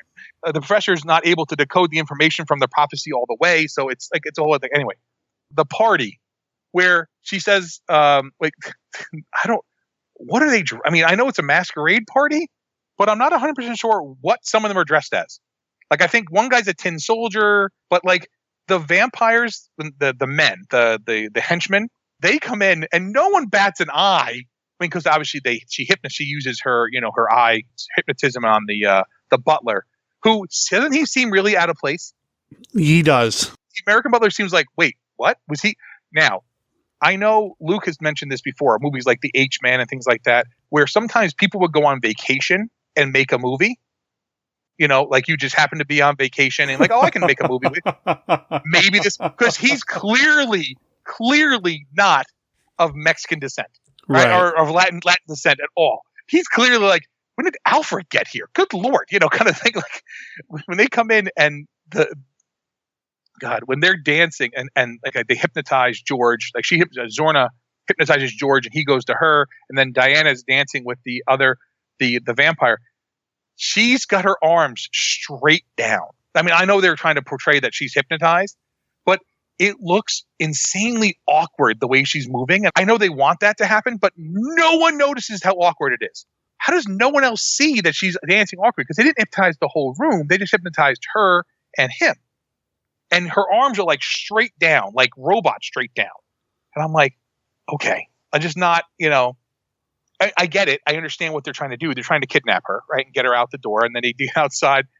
And that leads to our wrestling in the garden kind of thing, or on the lawn. And those guys, again, I'm not 100% sure on all. I know some of them played themselves, like Ray Mendoza and guys like that. Like some of the wrestlers played themselves. Right. But the vampires themselves, I didn't see anything where they necessarily were wrestlers, but they might have been trained somehow. They might have been lower end guys. But Santo is throwing them around on the grass. Now, as somebody who has taken several moves, high impact moves onto grass or missed the pole vault mat or stuff like that in my backyard wrestling days, it hurts when you get thrown. Now, to be fair, in Lucha Libre, unlike Puroresu or American wrestling, they do tend to roll through moves more, because Puroresu is more of like that strong style, like break your bones kind of thing, and American wrestling is a lot of showmanship. Right. Lucha Libre, it's like a dance. When Lucha Libre is done well, it's like the way sexier version of pro wrestling than it should be. You know what I'm saying? Like that smooth movement, everything flows and they go through. And I think that's when you look at what they're doing here. He doesn't pick anybody up and spike them on their head. Like he's, rolling through and pushing them off. So, but guys are still taking back bumps flat on the grass, but no one's getting killed here. And they didn't need any stunt dummies to throw like in other movies. But the wrestling part out there, to me, is always kind of crazy, because they're kidnapping her. And he's like, oh no, I got to tangle with these three guys, because their go-to move is that judo chop to the neck. And they're using karate. They're going to kill me at any minute. It's like, I don't think so, buddy. That's not quite how that works, but okay.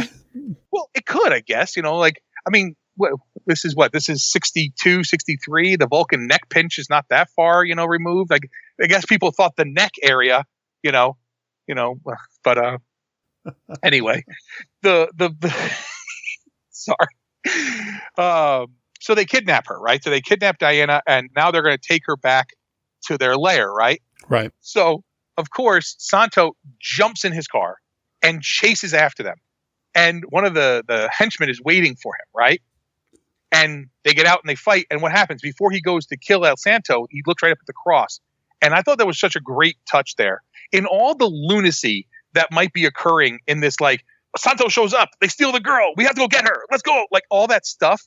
Like, you deal with having the vampire, right? I'm not out of order here, am I? I'm trying to remember, right? I don't know if it matters. So. Okay. Well, it does. The whole thing is when the vampire sees the cross and he peels back and dies and turns to dust. What an effective scene! And that does not seem like it belongs in an El Santo movie, but it works perfectly here. Yes. It is so. It reminds me of a little bit of an end of horror Dracula when Cushing goes down the table and rips them down and Lee starts melting into the dust. Oh, okay. You know what I'm saying? Okay, yeah. Yeah.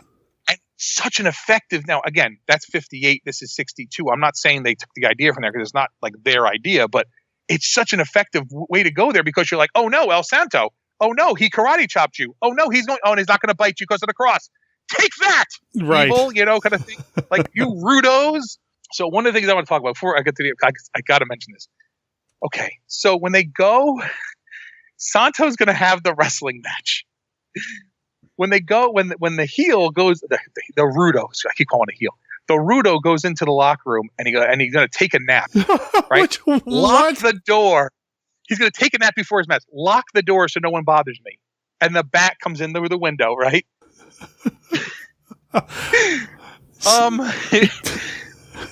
He gets up off the table and they just stare at each other for a very awkward amount of time. And I'm like, I know he's trying to size him up, but he's just going to go for the judo chop to the neck anyway. So, like, he knows his go-to move. Like, he is like, judo chop. Like, he's going to chop you in the neck.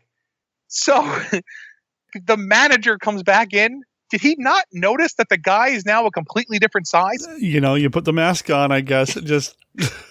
I'm just saying, like, he puts the cape on, and you notice now how the cape, when he takes it off, only goes to like his knee. When the other guy puts the cape on, it goes almost to his ankles, right? He's a smidge shorter. And then the match, obviously, that was not a real. That was all staged. You could tell by the way the crowd's acting stuff. It's definitely staged. Although I do love when they use real wrestling matches in these.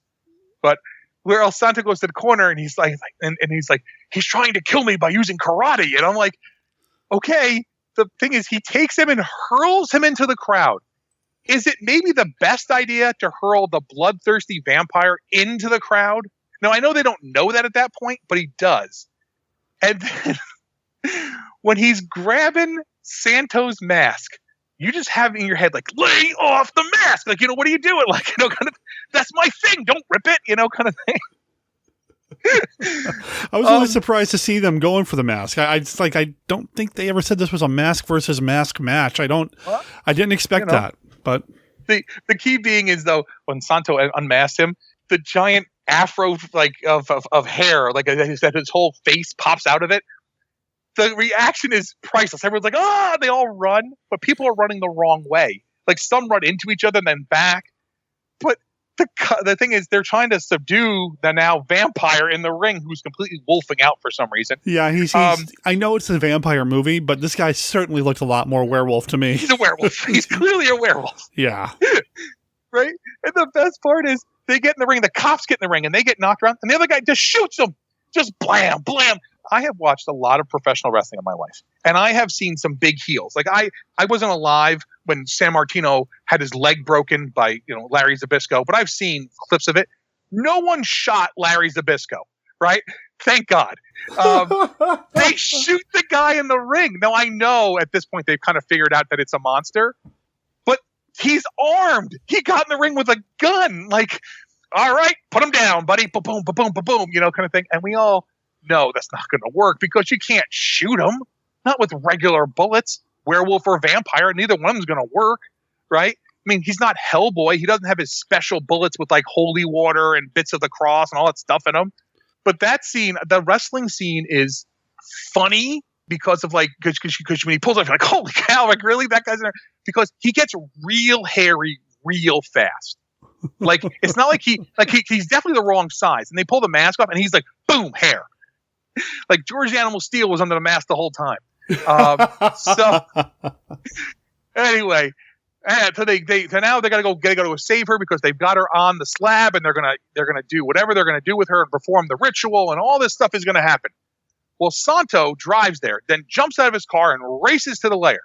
which leads to what I was saying before. Sometimes you have to do what needs to be done, right? In the lair, they drop the door. He has to find an alternate way in. He's fighting with them. He goes up the stairs. They close the gate again. He jumps off the stairs, which has no railing. Clear OSHA violation there with no railing on those stairs. Jumps off the stairs, tackles the guy. Just that fight scene is so great. Yes. It's just such lucha libre fighting and happening in there. And then the sun's coming up. So everyone back to your coffins. And all I know is he's like, all right, I'm going to burn everyone. He burns them all. The end of this movie is him burning all of these women. And he just opens the thing. And for you, and for you. And he burns everyone. And now I understand. They are vampire women. They are evil and they're trying to kidnap this girl and they're trying to take over the world. I get all of that. But usually your good guy is not burning women at the end of a film. And he burns them all, and then he picks up Diana and carries her out. Now, I understand why he's carrying her out, but I feel like at some point she's like, I'm good, I could walk. I'm good, you can put me down. That's, kind of thing. But he's like running out of the house, and everything is burning behind him. Oh, boy. And he puts her in, he's like, here you go. I'm done. Jumps in his car, speeds away. No one wants to ask him about the fact that he just burned 20 women inside a building. No one wants to say even good job. I mean, they wave, and they, oh, who was that masked man? He was, whatever. I'm like, what? Like, where? I love, because he opens the door and they're like, and he burns him. He closes the door, but he closes it again. Sorry, I don't mean to laugh, folks, and I understand this. I mean, I hope I'm not speaking out of turn. Derek and I both enjoy this movie a lot, right? And that's pretty much on point. And and all month I've been kind of laughing and giggling through most of these movies. It's not because I'm laughing at them. These movies genuinely, sincerely give me a good time, and I just love them. I love this one because I feel like the luchador monster movie formula still hasn't really solidified. Right. So you have some of these awkward, here's a 5-minute wrestling match with absolutely no where's Santo? I don't know, but I know he's wrestling at the arena later. Cut to the arena later, and there's a 5-minute wrestling match that has no bearing on the story whatsoever. Right. And that's fine. I feel like later on in the luchador movie filmography, I guess you could say, they do kind of try to integrate it a little bit more and stage it a little bit better. This was clearly staged for the film itself. Yeah. And you and I watched the Americanized, the Kate Gordon Murray, Samson and the Vampire Women. Even though it's called Samson and the Vampire Women, and I don't know if I'm just reading into it and I prefer the name Santo. Everybody in the crowd is cheering. It sounds like they're cheering for Santo. They are. Yeah. Even though it's Samson in the ring. Yeah. Well, the thing was, K. Gordon Murray, he distributed a number of Mexican films in America, not just the Santo movies, right? Right. And the reason why he changed, obviously, characters' names are changed and stuff like that. That's where we get people's last names are like Orloff, like really, like if we couldn't, already put people together, but he changed it to Samson because he felt that it was obviously, referencing Samson, obviously from biblical stories and sword and sandal movies and stuff like that. He felt that might play better in America, and eventually it would be, I know this has always been called Samson versus Vampire Women, but all the other movies that came out were always Santo movies. Like later on, he released one other under the name Samson versus whatever, where he changed it. But the later movies are called Santo, and El Santo became something that, to be honest, I know why that was done, because he was trying to make it to an audience. His movies, they played late night television or on a part of a double feature at a drive-in. Like he wasn't putting out, look, I got Gone with the Wind here, kids. Let me slap the right title on it, kind of thing. Like he knew he was making a fast buck. And you know what? And there's nothing wrong with that. I totally love that idea. You know what I'm saying? It was a different time. You don't see that now. Now, these days, these movies would get released, subtitled or dubbed up here or whatever. But back then, he was the only guy kind of bringing some of these movies up. And it wasn't just this movie. He was responsible for bringing us The Brainiac, Santa Claus, for crying out loud, which is just a glorious film. I'm so happy to have that on Blu-ray. I love that movie so much. And here we are laughing about it again, but it's because it gives us so much joy. I love it. Yeah. And the robot that versus the Aztec Mummy, which you were talking about earlier. Yes. I mean, he was involved in a lot of this kind of stuff, bringing it up from not down under, but south of the border. I know what you mean. South of the border. Yeah. Down under. Yeah. No. No, these are down great. under, those are the Osplay station. That's a little different than this. Slightly different. And that podcast might not be all ages. Just saying. Yeah, that's probably true too. But, without him, I don't know if we would have some of the luchador stuff that we have up here. Yeah, I don't know. But yeah, it is what it is, and I love it. And I love him for it. And this movie. I like when they integrate the ring into the story, though. I really do when like the werewolf turns up, or the vampire, or whatever it is, or in the Champions of Justice where they just open fire at the ring. What is happening? Who brings a gun to a wrestling match? Well, not down. The problem is, I mean, I don't know what happens south of the border, but I know in like the Southern Territory, you certainly didn't, because down there, wrestling is real, and if Jim Cornette has taught us nothing else, people down there will kill you on the way to the ring if they get their hands on you. Anyway. Right. I mean, you're pulling a Brian Pillman here, and that's not really what we're wanting for. Pillman's got a gun. He's got a gun. Yeah. Sorry, my JR impression was not good. My brother's better at it. The one thing I wanted to mention here is, and this is something that I know, again, we've talked a lot about wrestling in this episode, and clearly we both enjoy it.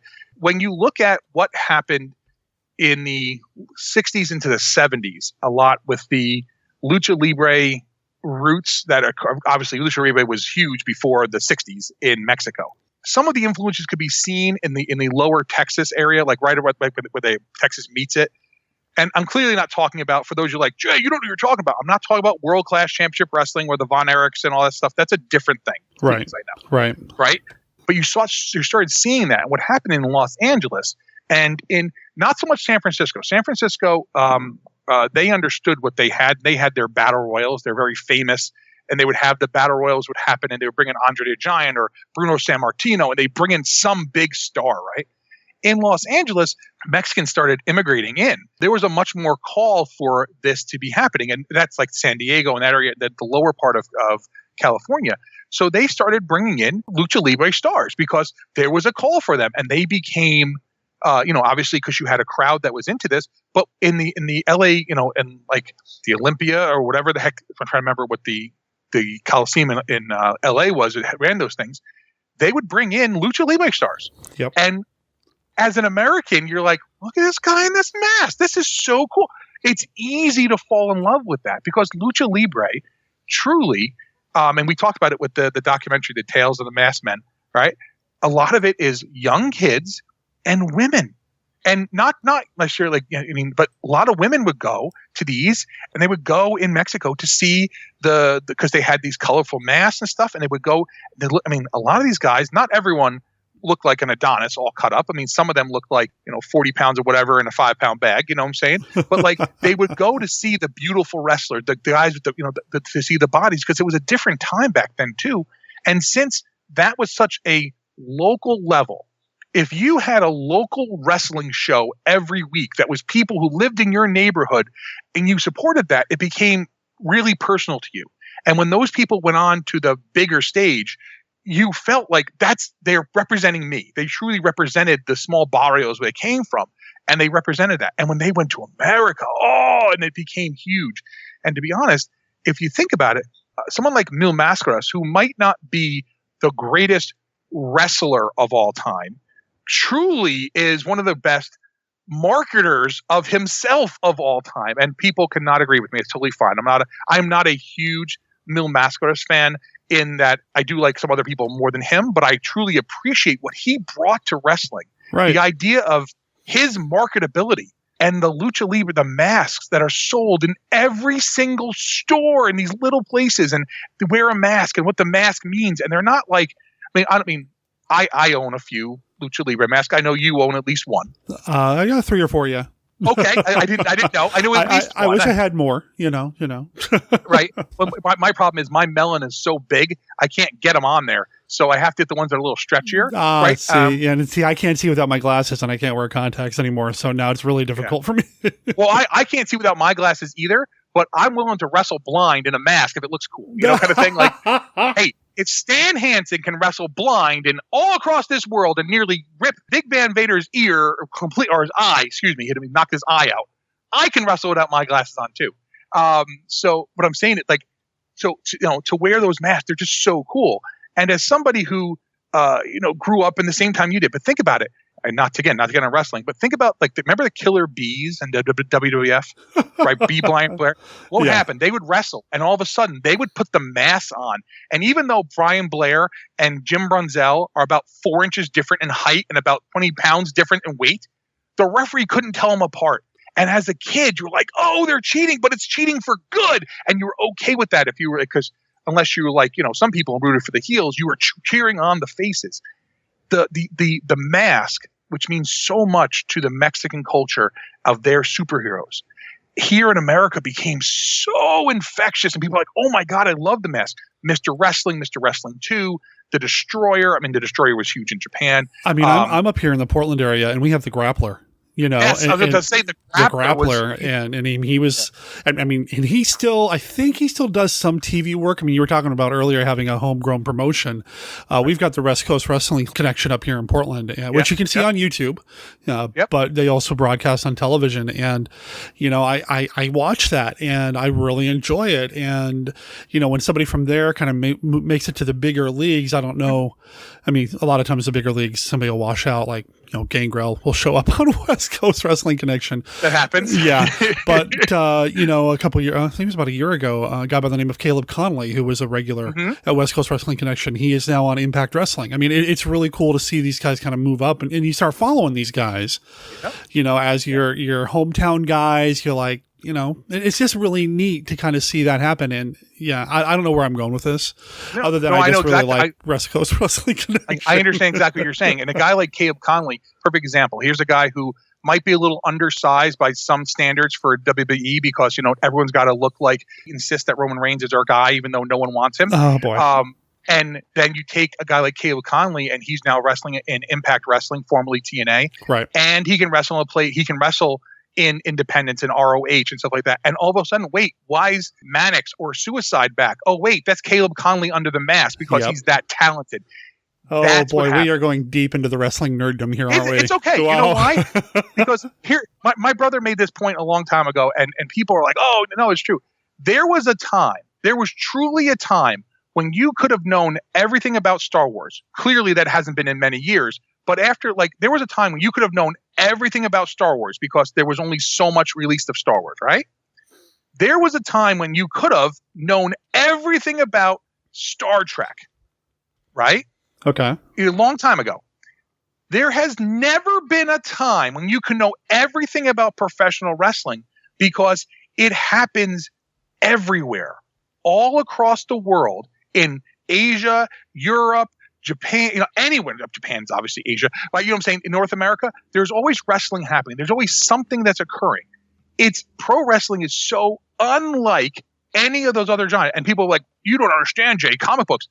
There was a time when you could have read every single comic book that ever had Batman in it. Yeah. And they're making more, but you could have at one time read them all, right? Couldn't you have read all? Yeah. But there's always that local promotion. There's always that small indie show. There's always the time when, I don't know, Ricochet and Cody Rhodes wrestled at the local PAL when my daughter was little, and she's like, we're seeing Ricochet and Cody Rhodes wrestle. This is super cool. And I'm like, this match is better than what I saw on TV for 5 hours on Mondays and Tuesdays. This is a different world. And the Lucha Libre part of this world is so much different and yet so the same with the other parts. The part that would be the North America, I'd say Canada and the US kind of is one thing, although Canadian wrestling is a little different. But Canadian and US wrestling kind of have their roots together, right? Mm-hmm. And if you look at like the European with the rounds and style, that it's such difference. When you think about it, in Japan, Antonio Inoki, he served on the Diet. Tatsuji Fujinami they served in office. They are respected athletes. In Mexico, the Lucha Libre stars, they are loved. They are beloved. I mean, to think about the level of commitment to going and being in these small little arenas or whatever it is every week to see these things. And it's not like a Lucha Libre match is like a 5-minute squash we see on TV now. I mean, they're 3 falls. They're two out of 3 falls. They're insane. Yeah. an episode of CMML might be one edited match, and that's the whole hour. So. But we're getting, and I know Derek's right, we are getting a little far afield. What I'm saying is, when you look at this, that's why this whole month, and when you said you were going to do luchador movies, and I'm like, oh my God, I have to be on this, right? Because if there's nothing that describes that better, it's because there is a level of, not say history, but there's a level of identity in the luchador movies that I don't think other countries actually have with their movies in this, you know what I'm saying? Like the luchador is so identified with being the, part of the Mexican history, right? Right. And to me, it's likened like this. If you think about cowboy movies in America, how many cowboy movies are there? Like millions. How many Cowboys TV shows? The idea of the Wild West in America, right? The idea of, and not to be broad generalization, but like the ninja or the samurai coming out of Japan, which may have been an Americanized thing, but like people think that and they think about these things. Lucha Libre and these movies make you think about Mexico. Yeah, it's the legacy they bring. Yeah. It's this instant identity that they bring. And, in a movie like this where you also get to, you feel the horror elements as well that are just such a unique take on what we were doing up here in the States at the time, just kind of filtering the universal monster tropes through that Mexican lens. It's fascinating. It's enjoyable. It makes us laugh and giggle like a couple of kids while we talk about it. I adore it. And this movie... And this is probably one of my favorite luchador movies, luchador monster movies. I just really, really enjoyed watching it again. And it's just a good one, man. It's so good. The one thing I want to throw out here, and I know I've been getting all over the place. I did mention that one of my influences was Mystery Science Theory 3000. I know you've said that you're back and forth on it sometimes, right? And the idea of riffing a movie, which my dad truly hates with a passion, that burns brighter than 1,000 suns. When you're making light of a situation, like we're laughing at certain things, when riffing is done at its best, it's not making fun of the movie, but kind of like pointing out the situation or like the things that we're giggling at. It's kind of pointing that out in life. You know what I'm saying? I think that's what's when something is mean spirited, to me, that's not funny. This movie is available. It's very limited. That's the problem. You can see it on YouTube. Right? It's available on YouTube for free. It's available. The Misty of it with annotations explaining the references is available on YouTube through Shout Factory for free. Right. And it's on DVD from Shout Factory. But the DVD I have of this movie, I have the Shout Factory DVD of the Misty, it's very expensive because I think it's out of print. You know what I'm saying? Like this is not a readily available movie. For a movie you would think like it's not like there's no Blu-ray of this. There is no El Santo Master Collection. Think about how much that would cost. Oh, wow. That'd be amazing, though. It'd be really cool. Here, think about this. Make the box set. Put it on Blu-ray. Because you can put 2 of these on each. And each Blu-ray could have, 2 to 3 of these on it easily. Because the Blu-ray holds so much data and they're not that long. But have it come with its own collector's El Santo mask. Oh. I know I'm talking a very niche audience. But man. Yeah. But how cool would that be? Anyway, that would be amazing.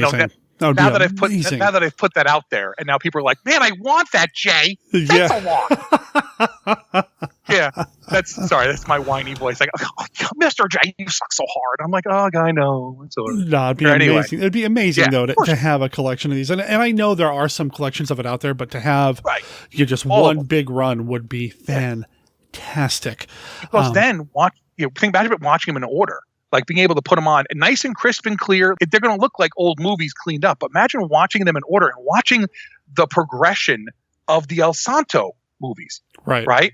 And watching them grow into what they became in the 70s. And, with Blue Demon and all the other guys in it. That growth, like, what do we think? Small events, often lead to big change, right? Kind of thing. One decision here or there changes the path of this whole series. What happens if Samson Vampire went and didn't? They had him under contract for 4 pictures. What if none of the pictures made any money? There would be no next set of these. That's true. That's true. The comic books were so big, though. I don't know how the first one didn't make money, but I'm just saying those comic books are crazy expensive in some of them. And I don't know if you've ever seen any of them or like at least the covers and stuff.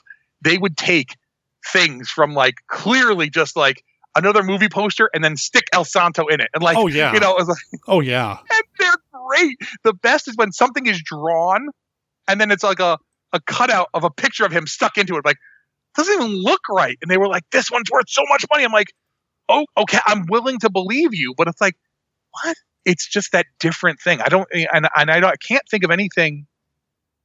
I don't know anything that's analog to that outside of superheroes, you know, Superman, Batman, stuff like that in America. Yeah, I can't think of anything either.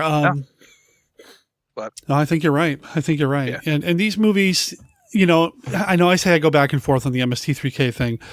I feel like without MST3K, this movie probably wouldn't get as much attention as it did, or at least not as early as it did.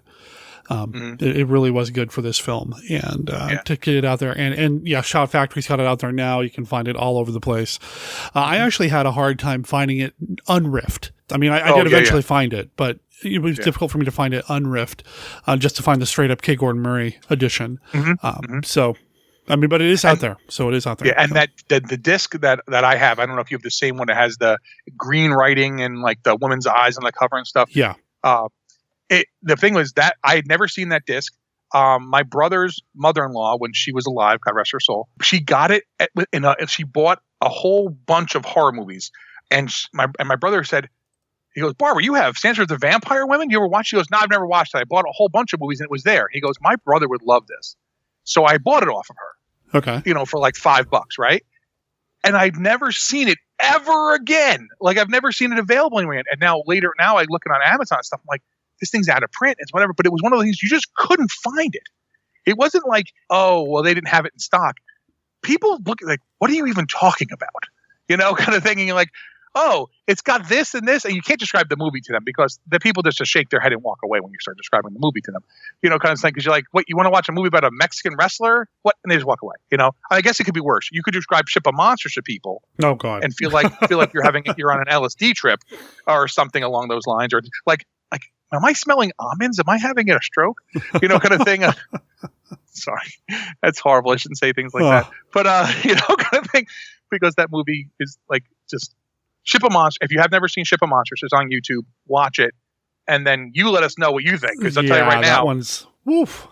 I felt like I was spun around a whole bunch and like, you know, go. You know, like a little kid, you spin around on the bat, try to run the straight line. Yep. Oh, you know, so.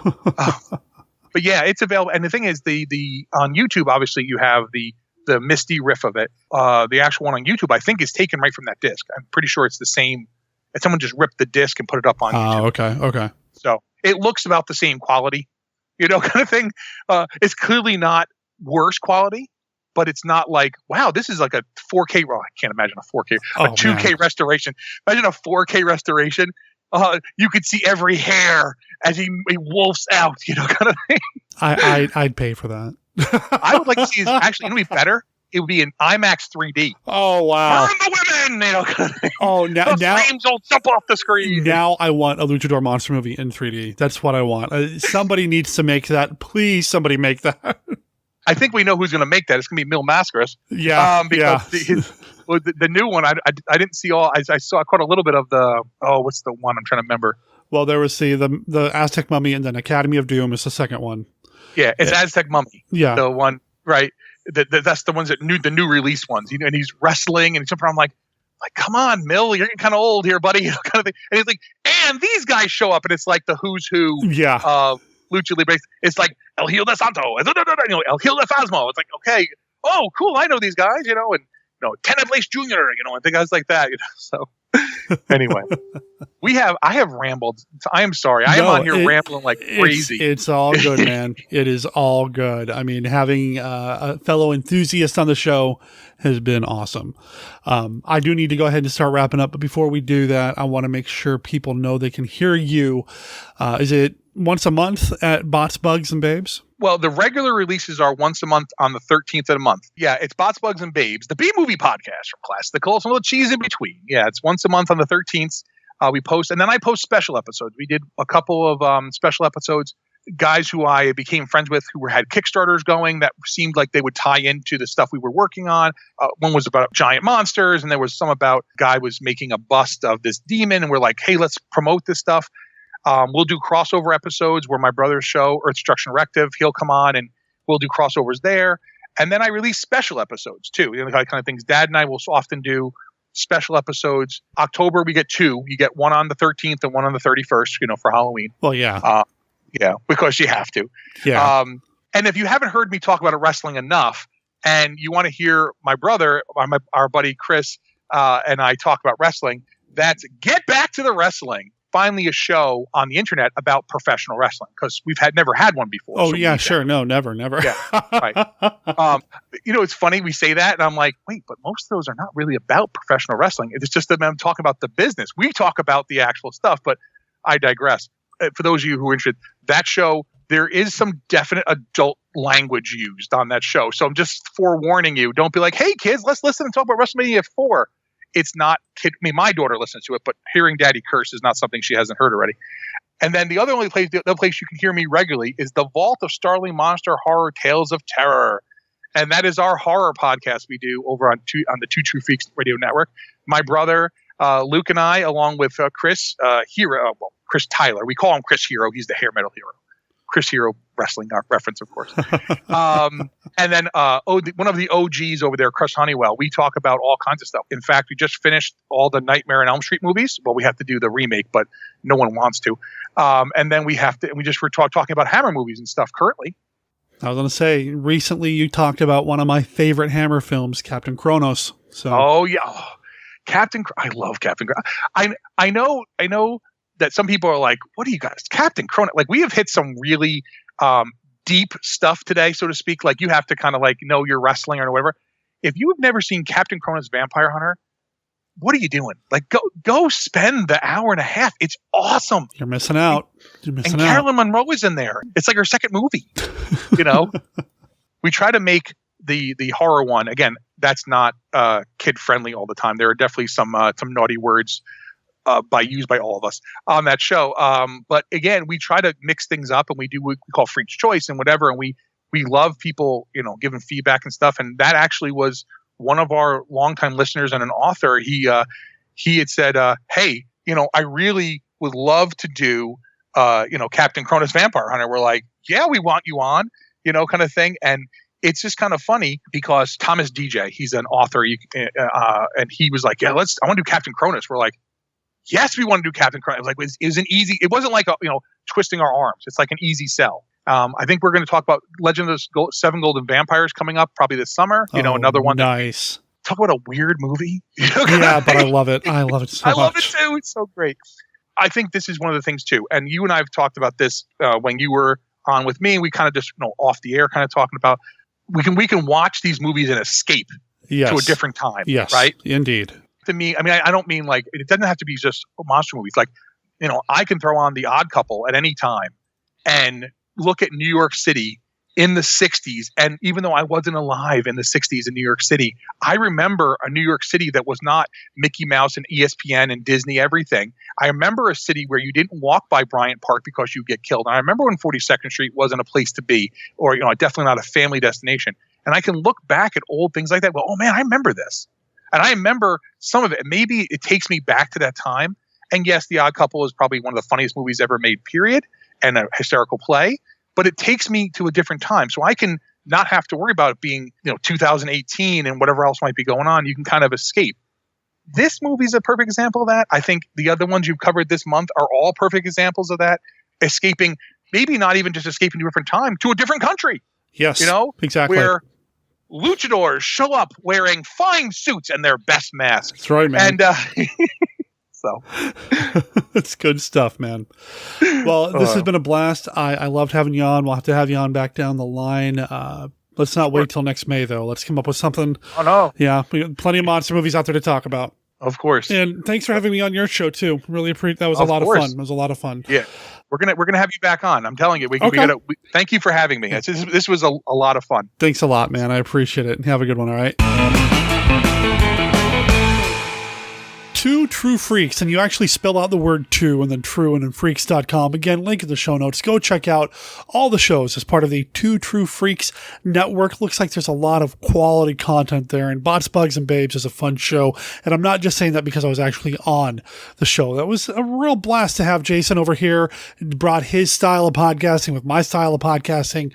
I hope you guys dug it, because I did. Thanks again, Jason.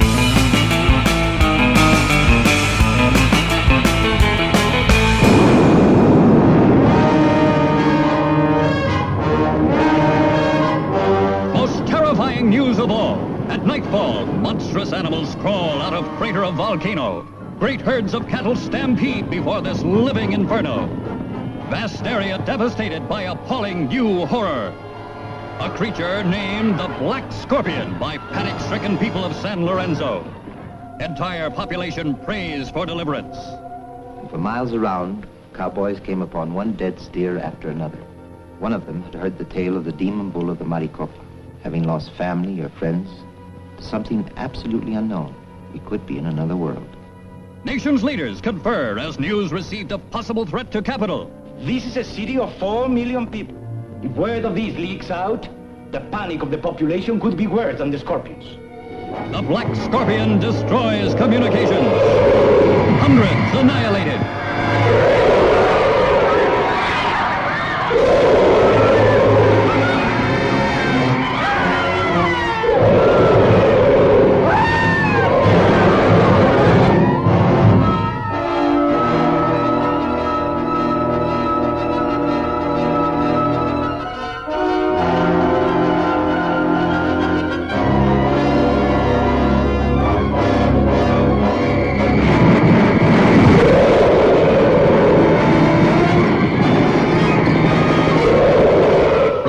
Scale never achieved before by any science fiction picture.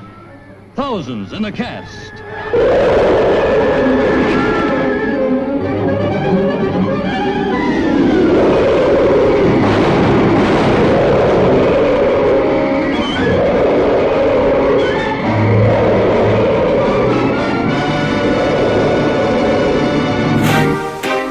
Hello, Christopher. What insanity are you up to today? Oh, hey, Lydia. I'm downloading some movies. What? People are always telling me that's illegal. Not these. They're all public domain. Oh, look, Rescue from Gilligan's Island. Well, let me see what you're doing. Oh, you're at archive.org. Well, they have thousands of films, TV shows, commercials, radio shows, and books available. Yeah, but there are so many. I wish there's a podcast or something that would discuss these things. You know, give us an idea of what's worth the time. Christopher, there is. We do one. Oh, that's right. We host Orphan Entertainment. Once a month, we pick something and review and discuss it. That sure is nice of us. Sure. Well, why don't you click over to Orphan Entertainment and remind yourself a little more about the show? Oh, will do. Let's see, that's at orphanentertainment.com. And yeah, it looks like we're available on iTunes and Stitcher Radio. Oh, hey, can we review the Gilligan's Island movie someday? We'll see, Christopher. We'll see.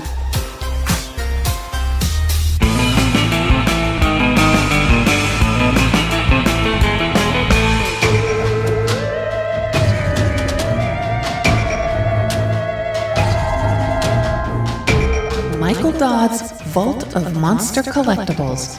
Strange Change, The Lost World. Mattel, 1967. Toys to make other toys were big in the 1960s, and so were playsets. On the heels of their very popular line of Thingmaker toys, Mattel gave us a somewhat similar type toy that doubled as a monster/dinosaur playset, Strange Change, The Lost World. The main piece of the set was the Strange Change machine, which was a metal heating unit disguised as a time machine. A kid would plug the machine into the wall, insert one of the plastic squares, close the plastic dome door, and watch the square slowly change into a creature, as if being transported forward in time. The creature could be sent back by simply heating it up again and crushing it back into square form in the crushing section of the Strange Change machine. The set contained 16 creature/time squares. blue plastic tongs to handle the little hotties, and a large hard plastic vacuum form hollow green mountain that doubled as a holder for the strange change machine and creatures, and a fold-out two-sided instruction sheet that was a play mat representing the lost world on the other side. These pieces came in a corrugated box that featured some of the absolute most monster kiddish graphics ever to grace toy packaging. It really is a thing of beauty. There were 2 supplemental blister cards containing a total of 8 extra creatures/time squares that could be added to the Strange Change menagerie to bolster it to 24.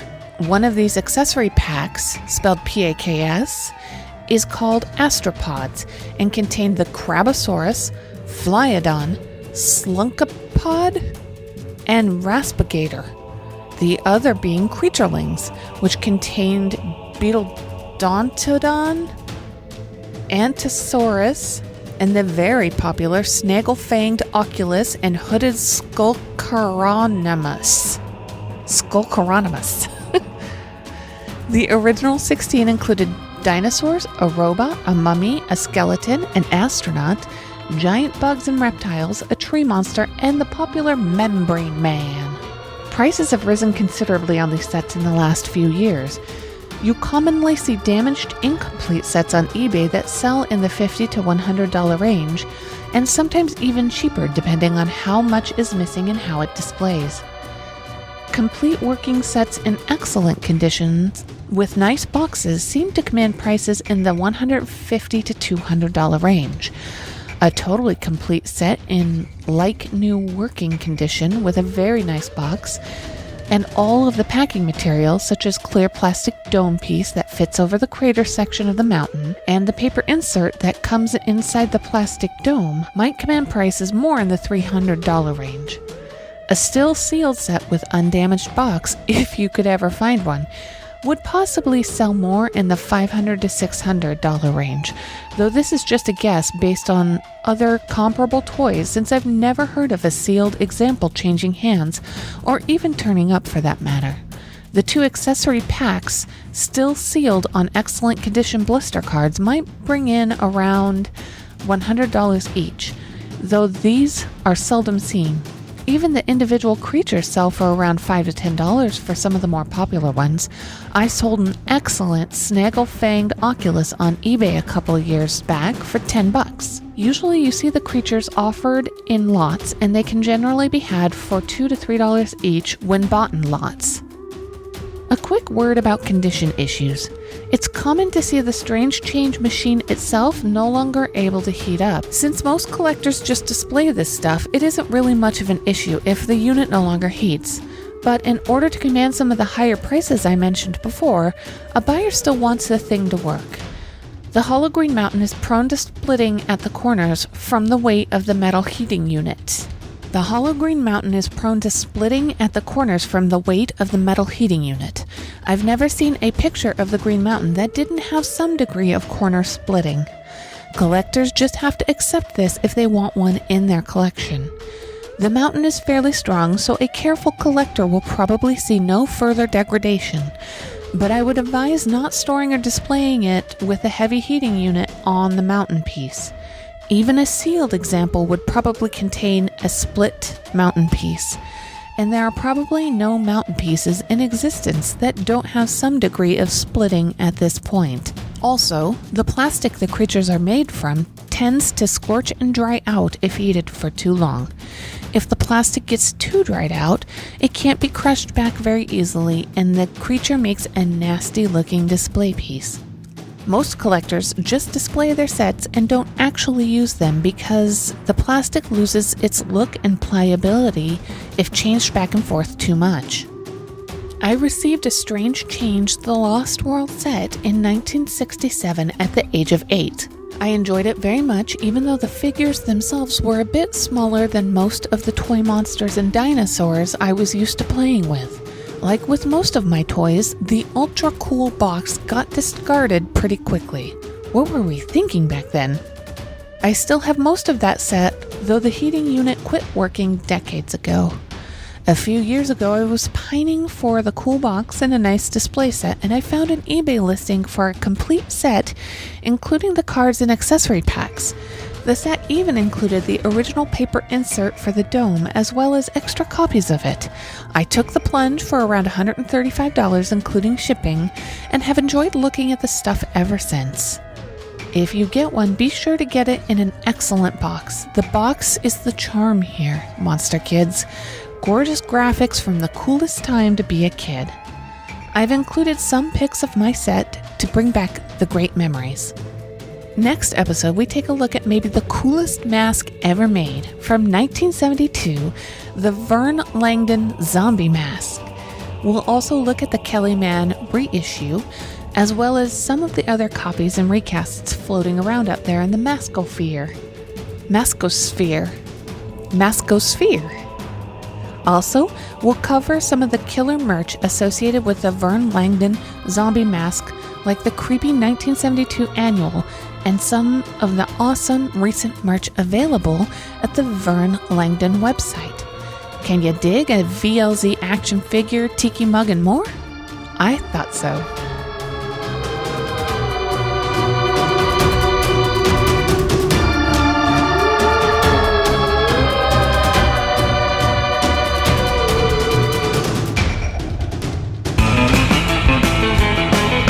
Opens its horror vault to release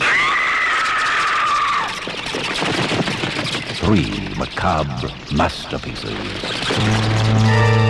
Bela Lugosi as Count Dracula, Lord High Priest of the living dead, begins a legend of fear as he claims the soul of his first victim with the mark of the vampire.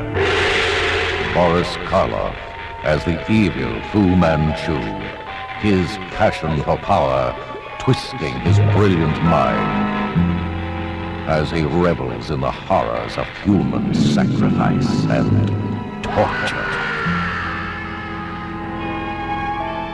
Behind the mask of Fu Manchu.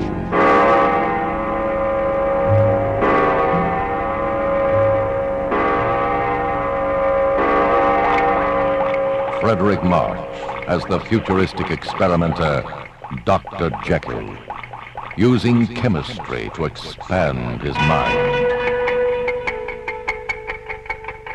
delving into the taboos of the unnatural,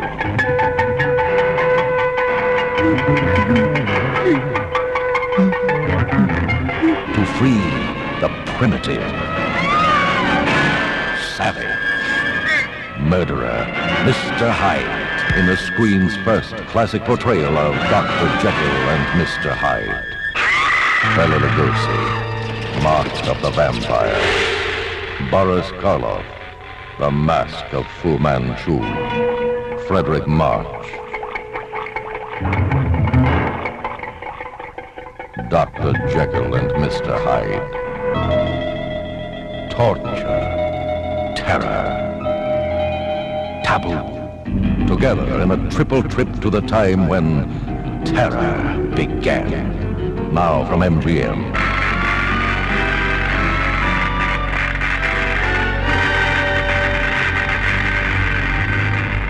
Three immortal horrors never seen on the little screen.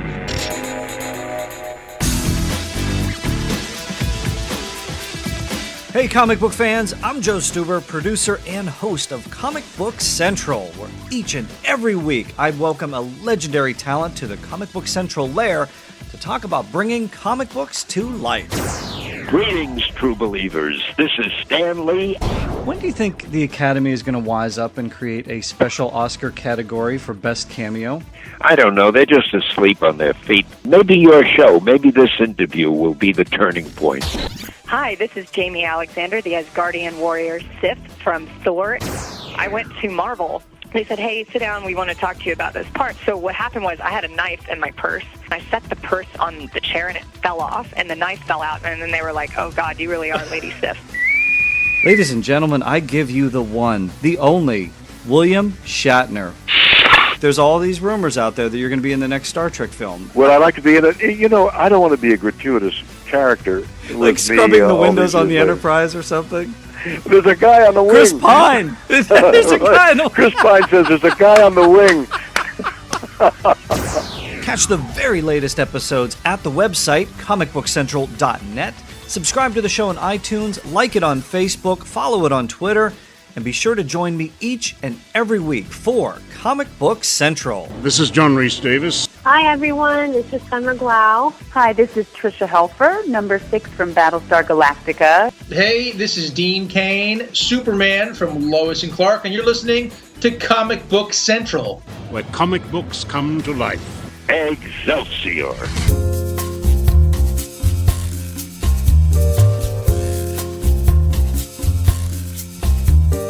Hello, Derek and other Monster Kids. This is Jeff calling with another Weird Wednesday report.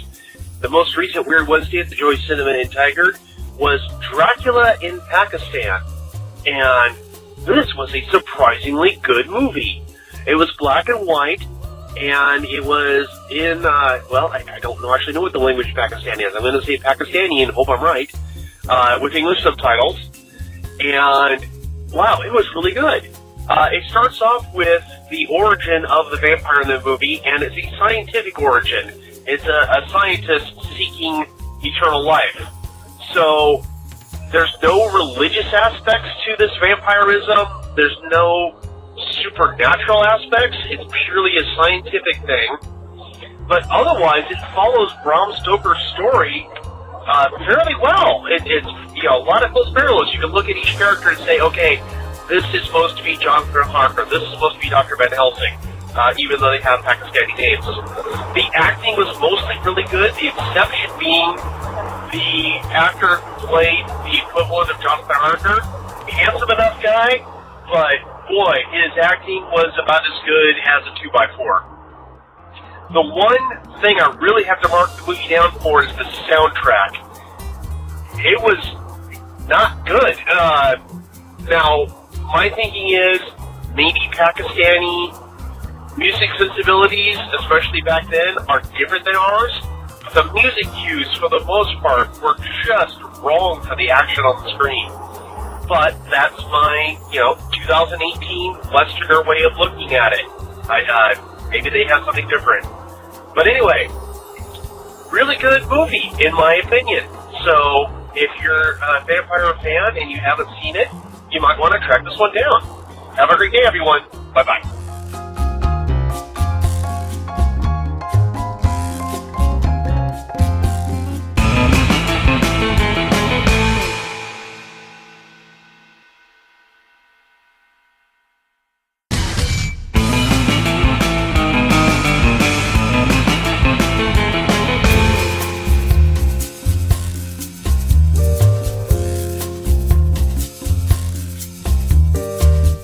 Derek and other Monster Kids, this is Jeff calling with another Weird Wednesday report. The most recent Weird Wednesday at the Joy Cinema in Tigard was Dracula in Pakistan. And this was a surprisingly good movie. It was black and white, and it was in, I don't actually know what the language Pakistani is. I'm going to say Pakistani and hope I'm right, with English subtitles. And, wow, it was really good. It starts off with the origin of the vampire in the movie, and it's a scientific origin. It's a scientist seeking eternal life. So, there's no religious aspects to this vampirism. There's no supernatural aspects. It's purely a scientific thing. But otherwise, it follows Bram Stoker's story fairly well. It's a lot of close parallels. You can look at each character and say, okay, this is supposed to be John Harker, this is supposed to be Dr. Van Helsing, even though they have Pakistani names. The acting was mostly really good, the exception being the actor who played the equivalent of Jonathan Harker. Handsome enough guy, but boy, his acting was about as good as a 2x4. The one thing I really have to mark the movie down for is the soundtrack. It was not good. Now, my thinking is maybe Pakistani music sensibilities, especially back then, are different than ours. The music cues, for the most part, were just wrong for the action on the screen. But that's my, 2018 Westerner way of looking at it. Maybe they have something different. But anyway, really good movie, in my opinion. So, if you're a vampire fan and you haven't seen it, you might want to track this one down. Have a great day, everyone. Bye-bye.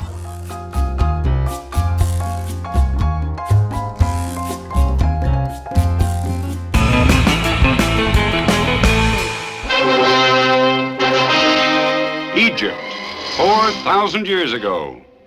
A land of strange rituals and savage cruelty. Many of their secrets are still hidden from the eyes of 20th century man. Secrets that protect their dead. Supernatural powers that once released can live again in our modern world. The Mummy, the living dead, bringing terror and death across 4,000 years. He was a high priest of the great god Karnak, until one night he attempted the ultimate in blasphemy. He was condemned to guard forever the princess he had loved and protect her from intruders.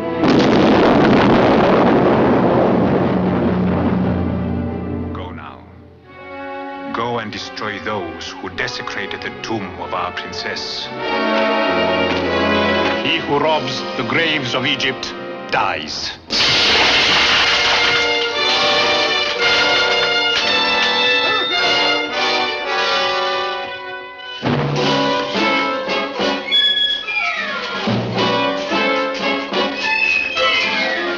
He who robs the graves of Egypt dies.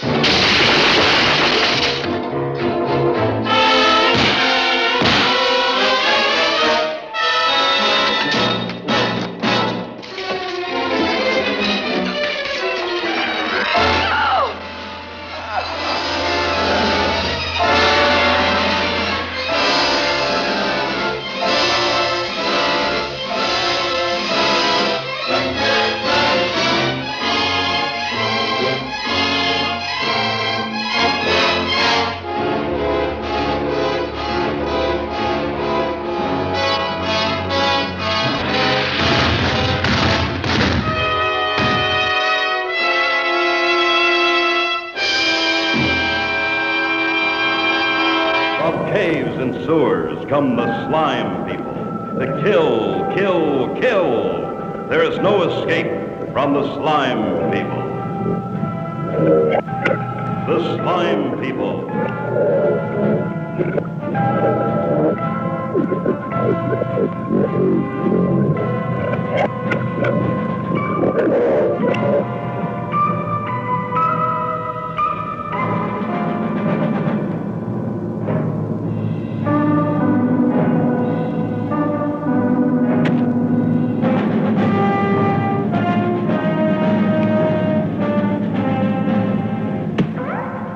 Nothing can stop the horror of the slime people.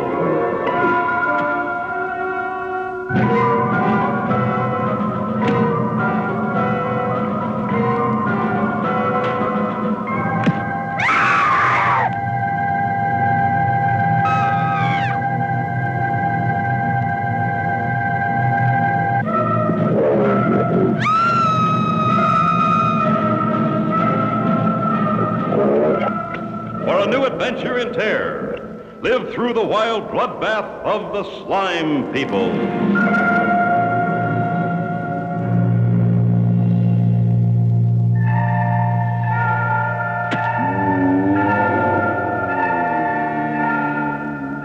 With lust they come, with vengeance and murder. See the nightmare of the slime people. Hi, this is Joel Hodson, the creator of Mystery Science Theater 3000. You're listening to Monster Kid Radio. Why don't you? Hey, Derek. This is Todd over at the Haunted Cinema. I just wanted to call in and let you know I just recently finished listening to episode 370 with Mark Peterson, Santo and the Blue Demon, and I have to admit, Mexican wrestling luchador films are something that I've not really delved into, but after listening so far to the episodes in the month of May, I am kind of intrigued as to start diving in. They sound like a lot of fun, and it's something that I maybe have been missing out on. You had talked in that with Mark about Paul Naschy's films and that you hadn't seen a lot of them or weren't as familiar with them. I wasn't either, and I recently grabbed the 2 Scream Factory Blu-ray box sets, Paul Naschy 1 and 2, and I've been enjoying the heck out of these movies. Paul Naschy did like 120-some films, all genre stuff, and played just about every type of monster that we all love.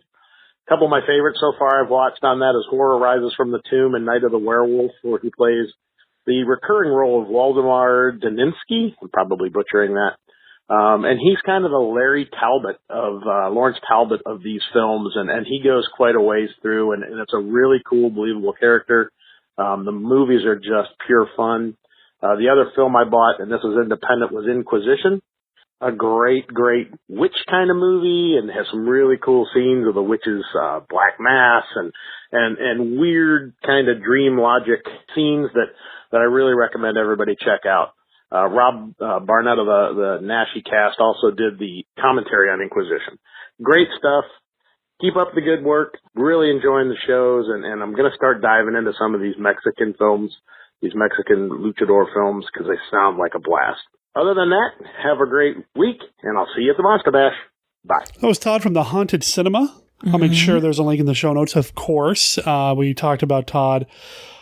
Wasn't last week because you weren't here, Bren, but we have had Todd's email on the show before, and I'm looking forward to seeing you at Monster Bash as well, man. That's going to be awesome. I want to talk about the Luchador monster movies. I want to talk about Paul Naschy, but first, Brenda's back. Hi. And I have like 8 copies of that voicemail on my system now. I didn't realize it was downloading every time I pushed the button. I probably should have realized. So we have multiple copies of your voicemail on her computer. Yes. I don't know what she's going to do with them. I'll just put them in a row and put it on a loop and just listen over and over. Okay. Of course, at this point in the show, people already know that you're back because you've already done the collectibles segment. Oh, which I haven't actually already done. Which we haven't recorded. Yeah, we're kind of doing this out of order. It's the magic of editing. Typically, we do this out of order. I do it all out of order. The Luchador monster movies are so much fun. I have such a blast with them. I'm glad people are digging them. I worry sometimes, and I mentioned this before, and I've gotten some feedback on it privately, that sometimes I worry about doing the theme months that, all I'm doing is wrestling monster movies, and that's going to turn people off. But I've gotten some good feedback, and I hope that this has kind of pushed people towards seeing some of these films, because they're so fun. You looked like you were about to say something. I was, and then the loud motorcycle went by. Stupid traffic. I think, 1, you do monsters as the tie-in, right? Sure. 2, it's your show. And I think you're somewhat infectious when you're excited about something, so. I'm infectious. Yes. Your husband is infectious. As I know. 19 years later. I just can't kick you.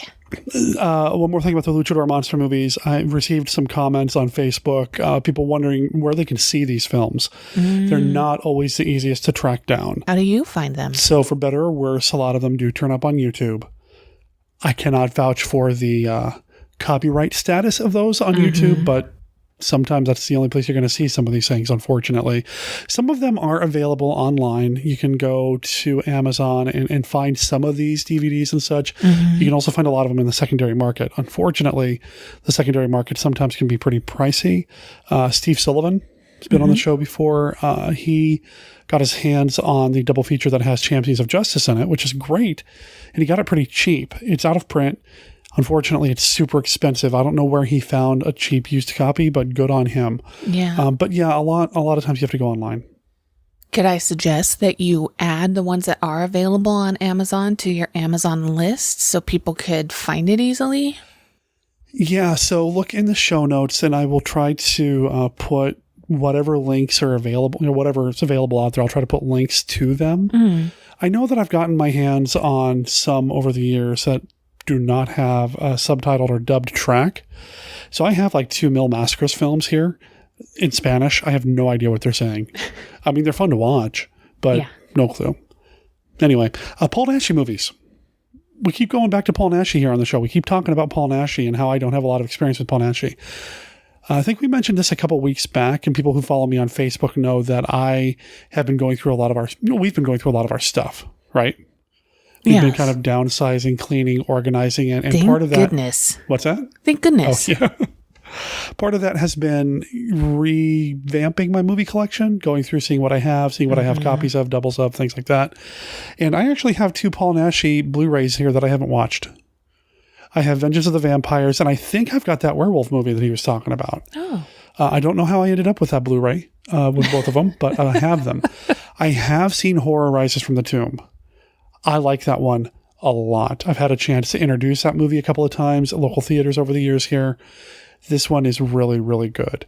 I've had Inquisition on my list for a while. I've been thinking about, trying to get my hands on a copy of it, but, financially it doesn't make sense right now. Mm-hmm. But I do know that Rod did do the commentary track, which kind of puts it a little bit further up the wish list for me. Right. So, but one of these days I'll get through the Paul Naschy stuff. There are those 2 collections out there. Again, they're on the wish list someday, because I'm running out of movies to watch. Anyway, thanks for calling in, man. And I can't wait to see you at Monster Bash, brother. It's going to be awesome. We have an email. Yes. And this one came in a couple weeks ago. We actually didn't get to it last week because Brenda wasn't on the show last week. Yeah. But I thought it was a good one. It's from our friend Dominique, who is awesome. And yeah. Hi, Derek. Hi, Dominique. That was weird, right? Just a little? Yeah, infectious. It was infectious. There we go. I've enjoyed the last couple episodes with Mark Peterson. As someone who has been to a shop on multiple occasions, I can definitely attest to how awesome it is. I have an excellent collection of weird Batman stuff because of him. I didn't hear about any controversy. I'm leaving this in. No. Yes, I am. Controversy.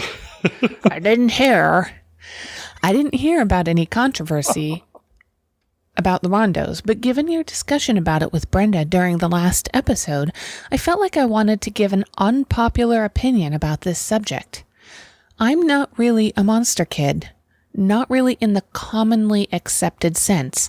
I didn't watch horror movies when I was little. I've never liked being scared. Horror is an aesthetic for me. I didn't grow up with the old black and white movies. As soon as I discovered horror movies when I was older, I backtracked and determined that my taste was old school.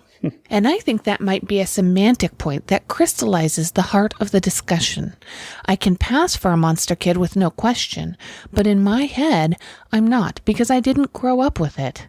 For me, people who grow up watching monster movies are monster kids, even if those movies aren't old ones. It used to be that horror movies were about monsters, scary creatures that were not real.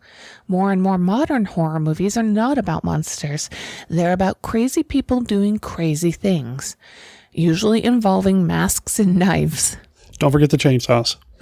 Usually chainsaws, power tools of any kind, really. That is the exposure to horror films most kids have now. There are still monster movies out there for people to watch, though. Creative types still love monster movies. But we also have to remember that outside of a few families that are blessed to have parents willing to pass these movies on to their kids, it's not as easy to get those old movies into your life as people think. Sure, there are DVDs and Blu-rays of them out there, but there are also DVDs and Blu-rays of everything. So there are more choices. Many older monster kids have many wonderful stories about staying up all night to watch creature features on TV. The thing is, watching the movies those shows played were your choices. You watched these movies because that was your option, and you saw movies that changed and enriched your life because of it.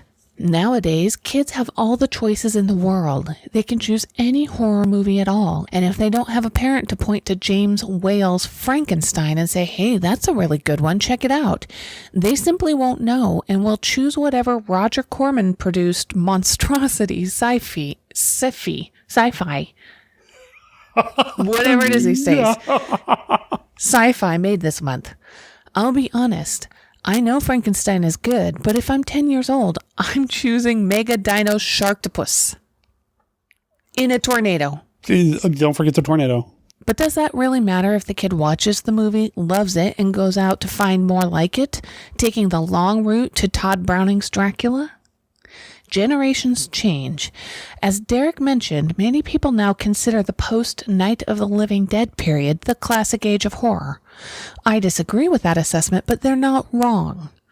I think classic isn't as universal a term as people think. Want proof? Ask me my opinion on Gone with the Wind and make sure there's nothing I can throw nearby. Classic really just means the group of things that are important to a certain group. Later generations, mine included, were given a different well of films to grow up on. That doesn't mean they're not monster kids. They still grow up with the same love of monsters as any older monster kid. It just comes from a different place, and I don't think anyone should be excluded because of that. We should be united by a love of monsters, and we should be able to accept it when people don't follow a prescribed path to get to the same place, especially because the movies they introduce you to may be your next great discovery. There's room for everyone. Keep up the good work, Derek and Brenda, and everyone listening, be good to each other. I've been kind of letting this bubble around in my head for over a week now because when we got this a couple weeks back. What's your thought on all this? I think Dominique is right that classic depends on what you watched when you were young, and what you watched when you were young is different for everybody. What availability, what channels did they have? What were they allowed to watch and not allowed to watch? It's almost like classic is related to the feeling of nostalgia, and everybody's nostalgia will be different. I also see the other side of labeling. This is classic, black and white. That defines classic. But,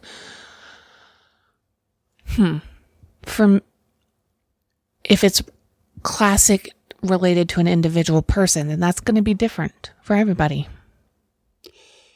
So first of all, if your parents aren't steering you towards James Whale's Frankenstein, get new parents.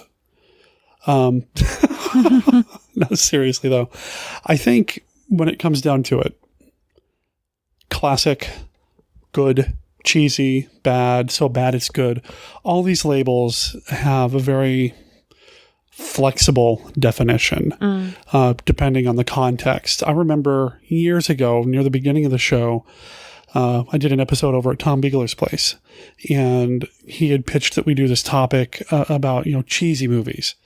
And I honestly kind of struggled during the conversation, and I feel bad because I feel like I threw Tom off because I kept saying, is it cheesy or just cheesy in its context? If it's in context, is it really cheesy? And I feel like the same can be said for classic. What is a quote unquote classic film? What is the defining trait? Is it simply the era in which the movie was produced?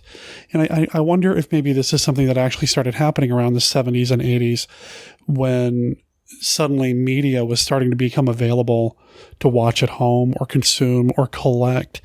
If I can go to comic books real quick, because I know she's also a big Batman fan. When I was growing up reading comic books, there was the golden age, there was the silver age of comics, and that was pretty much well defined by the era, the time, the year the movies came out. But there was always that argument, what era are we in now? And even now, when I go back and look at comic books today and what I was reading growing up, I don't know what comic book era we're in now. And did the last era ever really get a name anyway? And is it that important? It's just, for me, I have in my head what classic is for, in terms of what the podcast is about. Mm-hmm. And as you said earlier, it's my show. So on Monster Kid Radio, there's certain things, but when you start really diving into it, I feel like the classic term definition kind of loses its, I don't know, its boundaries, its barriers. And then when you start saying instant classic, what does that mean? What is instant classic? Well, sometimes a new movie or a new book will come out and say, well, it's an instant classic. Well, how is it an instant classic if it just came out? Because it'll be classic in the future. Yeah, who knows? I just feel like it's hard sometimes to put labels on things. It'll retain relevance. Right. So I don't know. I mean, I remember when I worked at a Blockbuster Video many, many moons ago, one of the assistant managers wanted to put up like a cheesy section, just cheesy movies of the month or whatever. And I got offended because she was putting up movies that I really like. And at that point, because I was a younger person and not as secure in my own, I don't know, tastes or whatever, I took her calling my movies cheesy as kind of like an insult. In retrospect, yeah, sure, I totally get it. But I don't know, it's just... Like what movies? I don't even remember, to be honest. I was more upset that she put movies I liked on the wall. I was also really upset that anytime I'd get to pick the movie that got played in the store, the minute I went on break, they changed it. So... Anyway. Okay. Monster Kid. The term Monster Kid. And Sean Hoad actually brought this up on Facebook too. He was asking, what is a Monster Kid? Where'd the term come from? And there's been some talk over the years, but when we had David Colton on the show, the guy who started the Rondos, we talked about this essay that he wrote years ago for an AOL forum. And wow. Every year he reposts it somewhere online. It's over at the Classic Horror Film Board. Kerry Gamble had it over on his website. And in it, he pretty much defines what a monster kid is by saying he is a monster kid. We are the monster kids. We're the ones that grew up watching these movies. So I suppose if we're looking at strict definitions, no, I'm not a monster kid either because I didn't grow up during that era. I sometimes refer to myself as a second generation monster kid. Well, so do you get to be a monster kid though because that was what was on your public access or whatever, so you grew up watching those as well? Kinda. I mean, I didn't stay up late at night fiddling with my rabbit ears on my TV to watch the Shock Theater package. You know, I didn't make the Aurora models. So technically, I don't know. I feel like that I am. I wear that badge. I sometimes say I'm a second generation. Lately, I've been using the phrase Monster Kid X because I'm also part of Generation X. So I'm kind of... Are you Gen X? Yeah, I am. Oh. Technically, yeah. But again, that's also another label thing, right? Right. But if you look at the guy who kind of came up with the terms Millennial, Generation X, Generation Z, Baby Boomers, and all that, I was born in the era that makes me Generation X. So I've been kind of combining the two. And I keep meaning to maybe do a series on YouTube about being Monster Kid X, or maybe even a book. I don't know. So my phrase, don't steal it. But I know I'm not one of the original Monster Kids. What's awesome is that I have yet to run into any of the original Monster Kids who look down at us second or third generation Monster Kids. I go to Monster Bash and yeah, I see the people who grew up watching this stuff, the people who created the convention. Ron Adams is an original Monster Kid, but never, ever have I seen anybody at Monster Bash. Oh, those kids, they don't know what it's, they don't, we have plenty of choices, sure, and we didn't have to fight as hard to find the movie sometimes, but I've never felt like I've been judged for that. It's probably not what Dominique was getting at, but... No, and I don't know. I think when they came out, they were probably easier to find. When you were young, maybe some of them were playing on TV. Well, I think the issue nowadays is... that just doesn't seem to exist anymore. Maybe in like rural towns or whatever, but I think you would have to specifically seek this out. You wouldn't stumble across it on most TV unless you find one of the occasional horror hosts. We're lucky because here in Portland, if I really tried over the course of a week, I think I could probably see 4 different horror host programs on TV. Svengoolie on MeTV, and then there's a few other things. Something does turn up on public access every once in a while. I can't remember the woman's name, but there's a vampy character that does some stuff that I can catch if I really watch the channel listings. But yeah, I think you're right. It's not like they just go into regular rotation. And that's not going to be the trending on YouTube. No. Either. So not yet. I'm still working on that. It either has to be apparent to, or a pass it on type thing or a stumble across it type thing. I'm hopeful, and maybe this really isn't this conversation, but I'm hopeful that with the stuff that I'm going to be doing on YouTube, I'll be bringing some of that. Do you think you're going to appeal to 12-year-olds, 15-year-olds? Not necessarily, but I feel like I will appeal to the parents of those kids or the older brothers of those kids because of the things that I'm into and the things that I'm going to bring. I feel like if you go to YouTube and you look up classic monster movies, you're not going to find a lot of, I feel like, respectful or reverent stuff. There's a lot of let's trash it. There's a lot of let's bash it. Let's make fun of it. that sort of thing. And I feel like I'm going to bring a different perspective. But again, this is probably way off what she's getting on. How are you going to be relevant to a younger population? I don't know. But I'm working. We'll figure something out. Okay. It's something I want to work toward. So I have to say that my favorite monster movies are The Human Monster, because I feel like that's the situation I'm likely to encounter in the real world. That's the situation that I'm scared of. Sure. Screwed up people trying to screw me up. With masks and kitchen tools.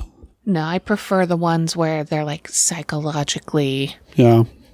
I think the horror landscape, and I don't know what it's like right now. Dominique would know a lot better than I do what contemporary or modern horror looks like right now, because I don't watch a lot of the stuff that comes out now.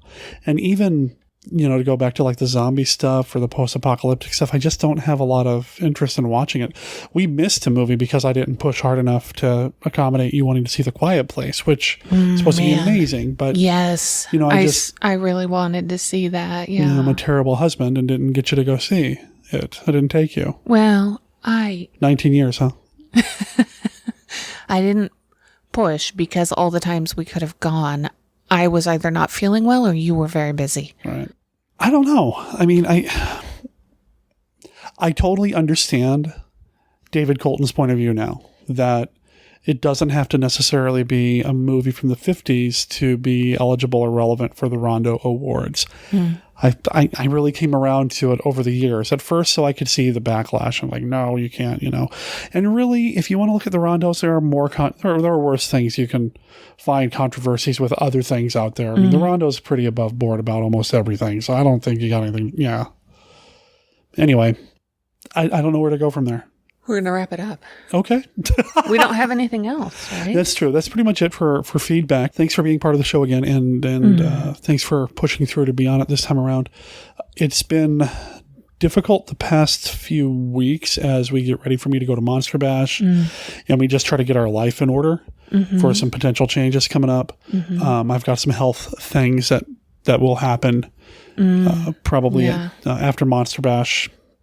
May even impact the release of the show. But it's true. They said a week downtime, right? Yeah. So we'll see. It's to take care of that infectious stuff. It's going to take a week to get the infectious out. I like you infectious.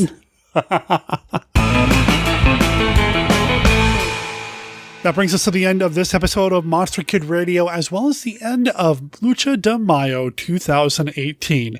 I am so impressed with myself. I'm actually able to say Mayo instead of Mayo now. I don't screw it up, but it is the end of the month.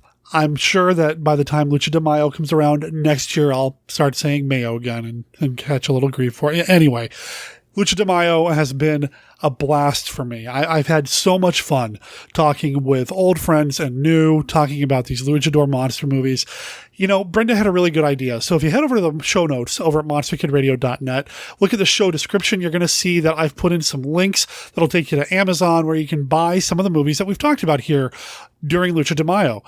Not all of them are there because not all of them are traditionally available through Amazon. However, I did put a few there, as well as a couple of books that I used for reference and that PBS documentary, which is really good. And if you're going to buy the movies, please consider using those links that you're going to find in the show notes because I get a teeny tiny kickback on that from Amazon.